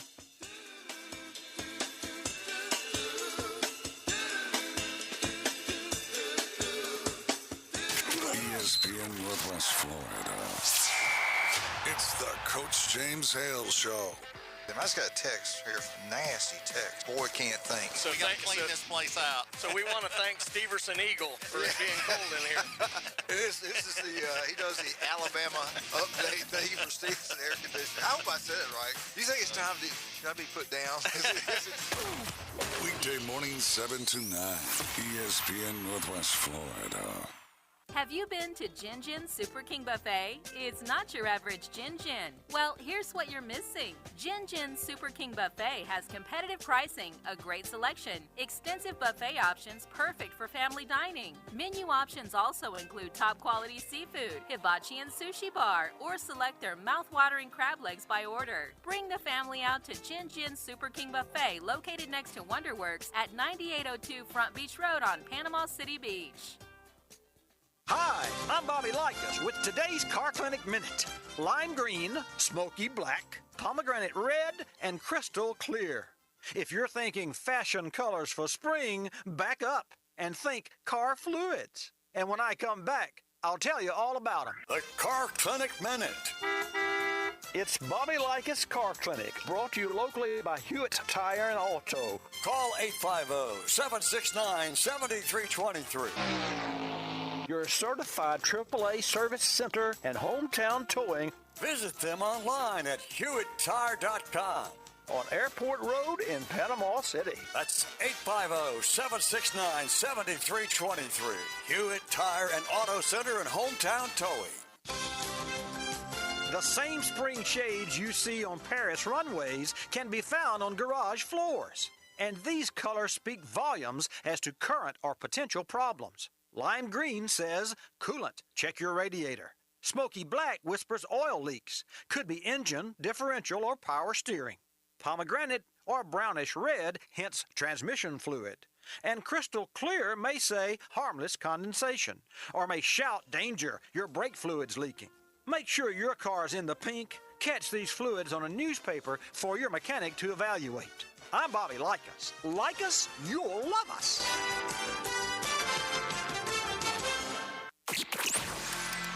Live from the Rib Crib Studio. Hot takes, the latest trades, in-depth interviews. That is my reaction. We break it down for you right here. Very big springboard for the rest of my career. The Afternoon Underdogs. That's the problem right there. 104.3 ESPN Northwest Florida. And we are back. Got about 17 minutes left today. Bay County Area Wrestling Awards tomorrow night, 6 to 8 p.m. Rib Crib Barbecue, going to be a great time. A lot of great wrestling in this area. Do such a fantastic job. All the coaches do. And we have Wes Lumpkin on with us as well. Jeff Skipper was on with us with Valerie Solorio on Thursday afternoon. It was a great time. Braves coming up next here shortly. 6 p.m. for the coverage. 6:44, the first pitch. We've got Ian Anderson on the bump tonight going up against Freddie Peralta. No Acuna day-to-day with groin tightness. We'll see how that continues to roll. I have no problem with it because rather than be in the position of Snitker, Manager Brian Snitker, and putting him out there, and then an injury happening, and then everybody's like, "Oh well, why'd you put him back out there?" Let's play the cautious game in a 162 game season. Right. It's not like the NBA playoffs we're just discussing a minute ago. Right. And why are we sitting Duncan Robinson? Maybe we should stretch him out, make sure he's healthy for the finals. No, this is a 162 game season with probably the most favorable contract that you're ever going to have for the Braves. So if you're smart, you utilize your intelligence here and let the gentleman just sit, especially when you have Ian Anderson on the mound, right? He's 3-1 this season, really finishing off strong, or starting off strong from finishing an unbelievable season last year, where had he not got injured, he probably would have been the Rookie of the Year. So I love Ian Anderson in this game. I love Snit's decision to keep Acuna out, and I really like you guys overall to have a great victory tonight.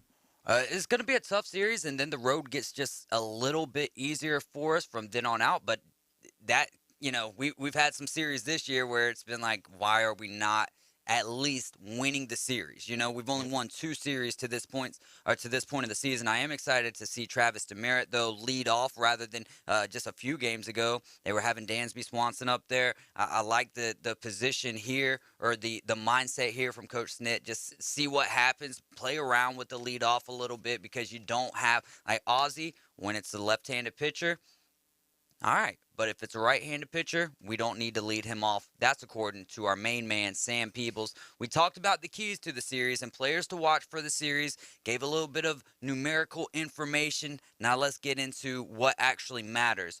Who wins the series? How many games are we playing? Let's start with the Eastern Conference Finals. Ooh, all right. I want to be a homer here so bad, but I just don't know that that's going to be a possibility.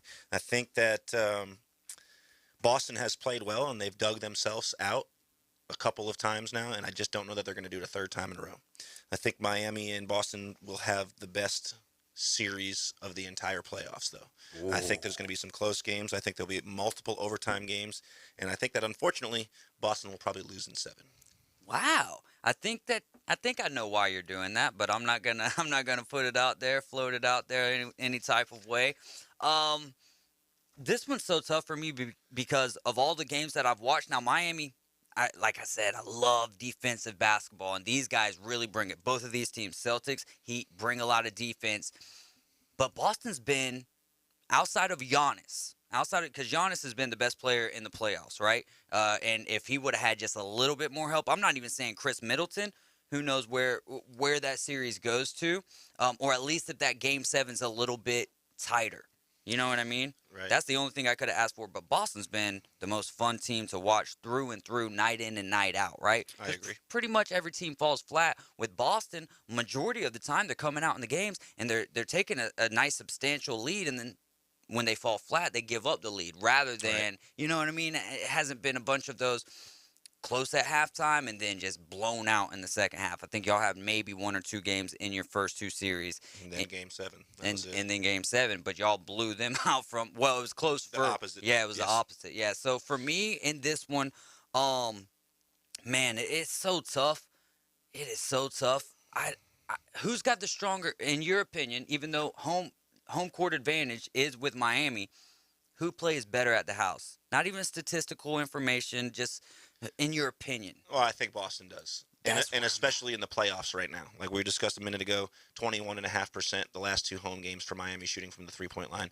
You cannot have that. Yeah. And not against a great defensive team like Boston. Y'all were in Boston yesterday, though, for Game 7. Correct. Yeah right. We're Okay. The number 2 team. But if this one goes 7, it's down south. The opposite. Yeah, 5 and 7 will be there. We're actually, Rob and I are going to try to make Game 5, hopefully. Oh, that's going to be so awesome. All right. Go ahead. I was going to say real Yeah, quick yeah.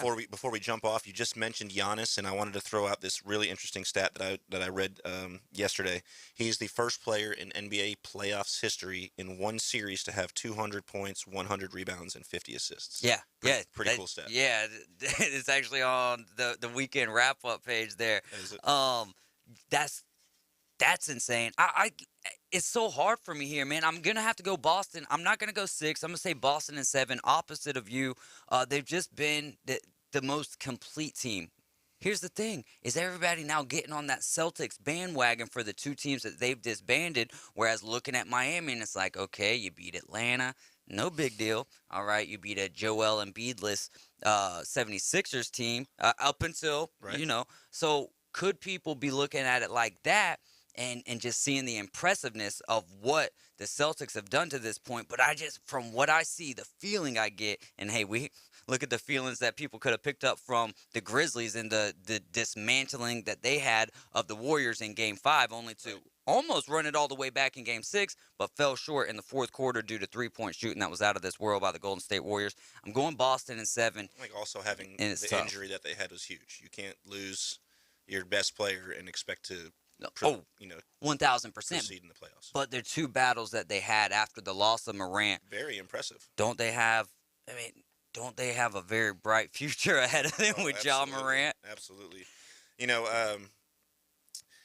I think that the thing that people don't really invest enough time considering when you talk about the playoffs is the coaches, right? Yes. And so the most winning and most successful, most championships come with the coach that we're playing against, right? Mm-hmm. And Eric Spoelstra. So I think that alone is a huge part in why I believe that Miami is going to take down the Celtics, unfortunately. Great stuff. Only got a couple more minutes here left in this segment. Dallas, Golden State Warriors. Give me your initial thoughts here. Again, I really love the Golden State Warriors, and I think it'll be tough for Dallas to win this series. But if Dallas does win this series, it's, again, going to be because of the coach. We've seen Luka fall out year after year now in the first round, and I always have thought that it was because of a lack of coaching and putting him in the proper position to make sure that these guys can move forward.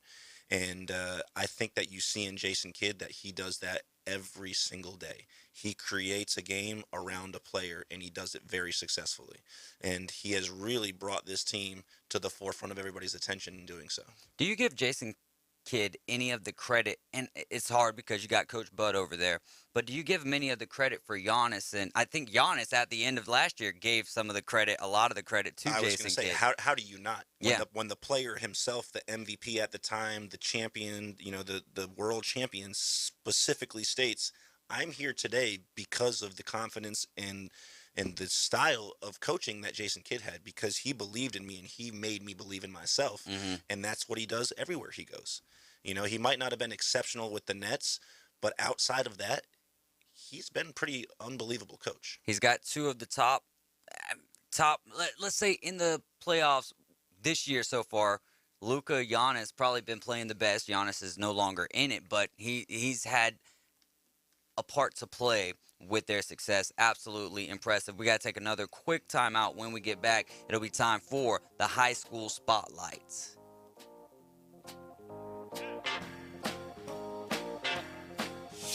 ESPN Northwest Florida. Colin Cowherd.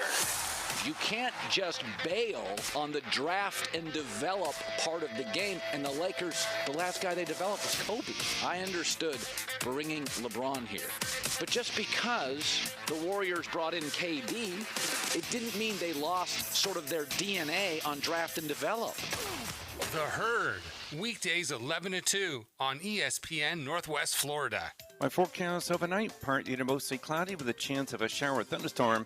Temperatures overnight in the low 70s, light southwest winds. Mostly sunny Tuesday, mostly sunny Wednesday. The high each day in the mid to upper 80s and light northwest winds. We'll keep you updated. This weather forecast has been brought to you by KHS and Associates, your source for affordable medical insurance. For 104.3 and 102.1 ESPN Northwest Florida, I'm meteorologist Tim Root.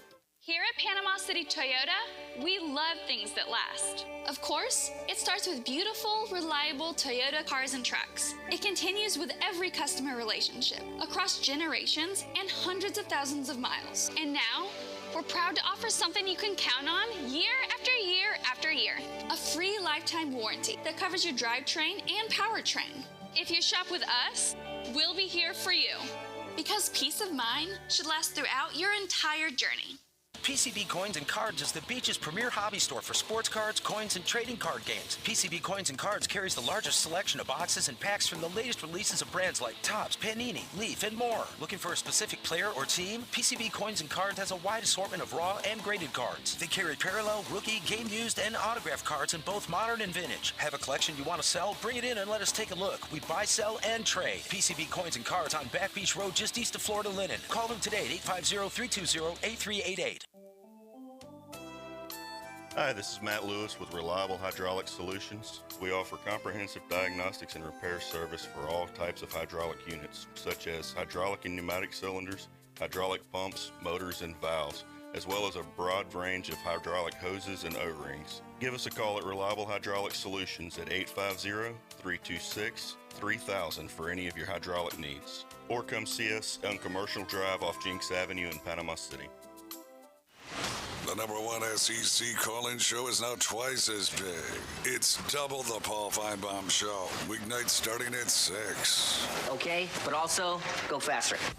Now back to the Afternoon Underdogs. Live from the Rib Crib Studio. 104.3 ESPN Northwest Florida.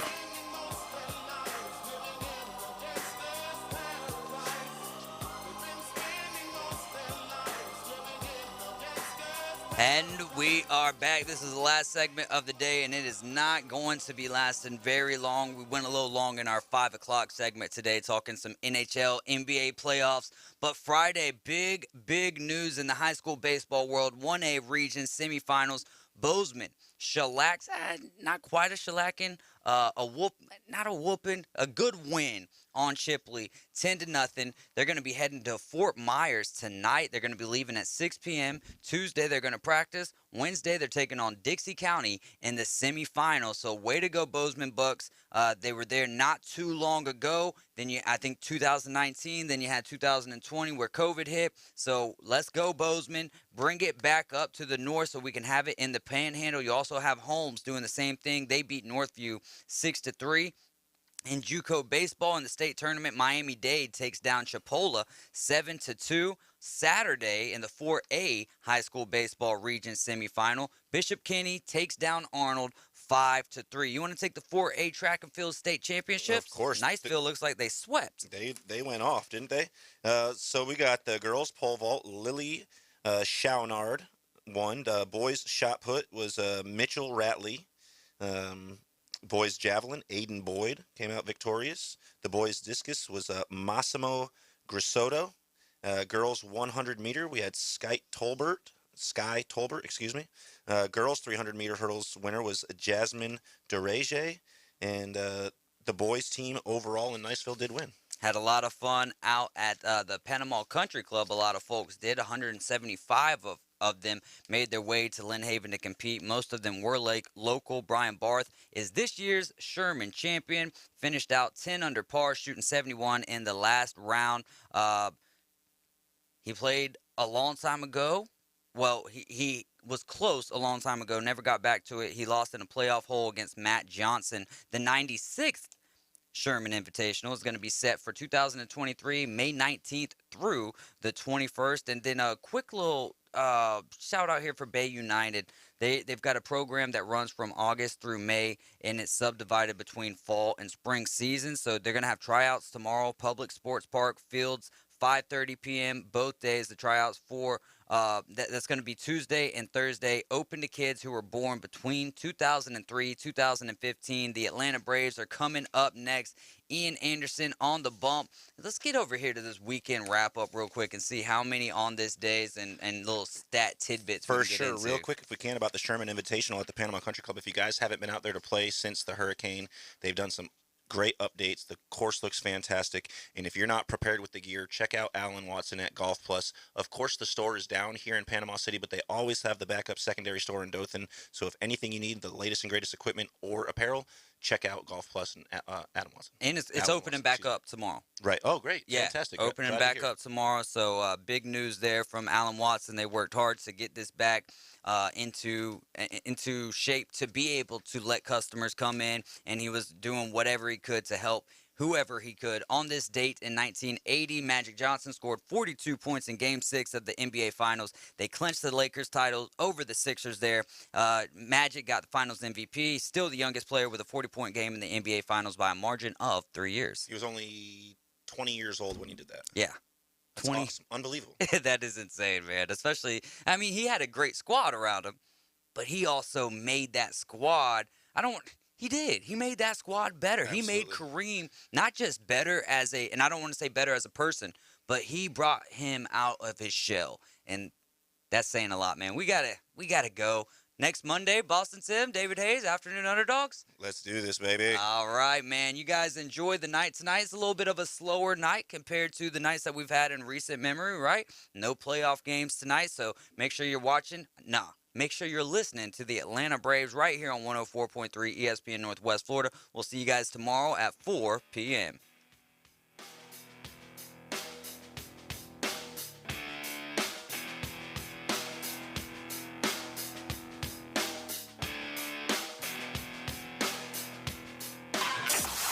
ESPN Northwest Florida. We are joined right now by six-time NBA All-Star Amari Stoudemire. What up, Stat? What's going on, guys? What's up, big fella? Same draft bias right here. Same draft bias. Right. Make me look like a little baby, like a little kid, like Muggsy Bogues on the picture. I don't know that. Keyshawn, J. Will, and Max. Weekday mornings at 5. ESPN Northwest Florida. Since 1989, Best Way Portable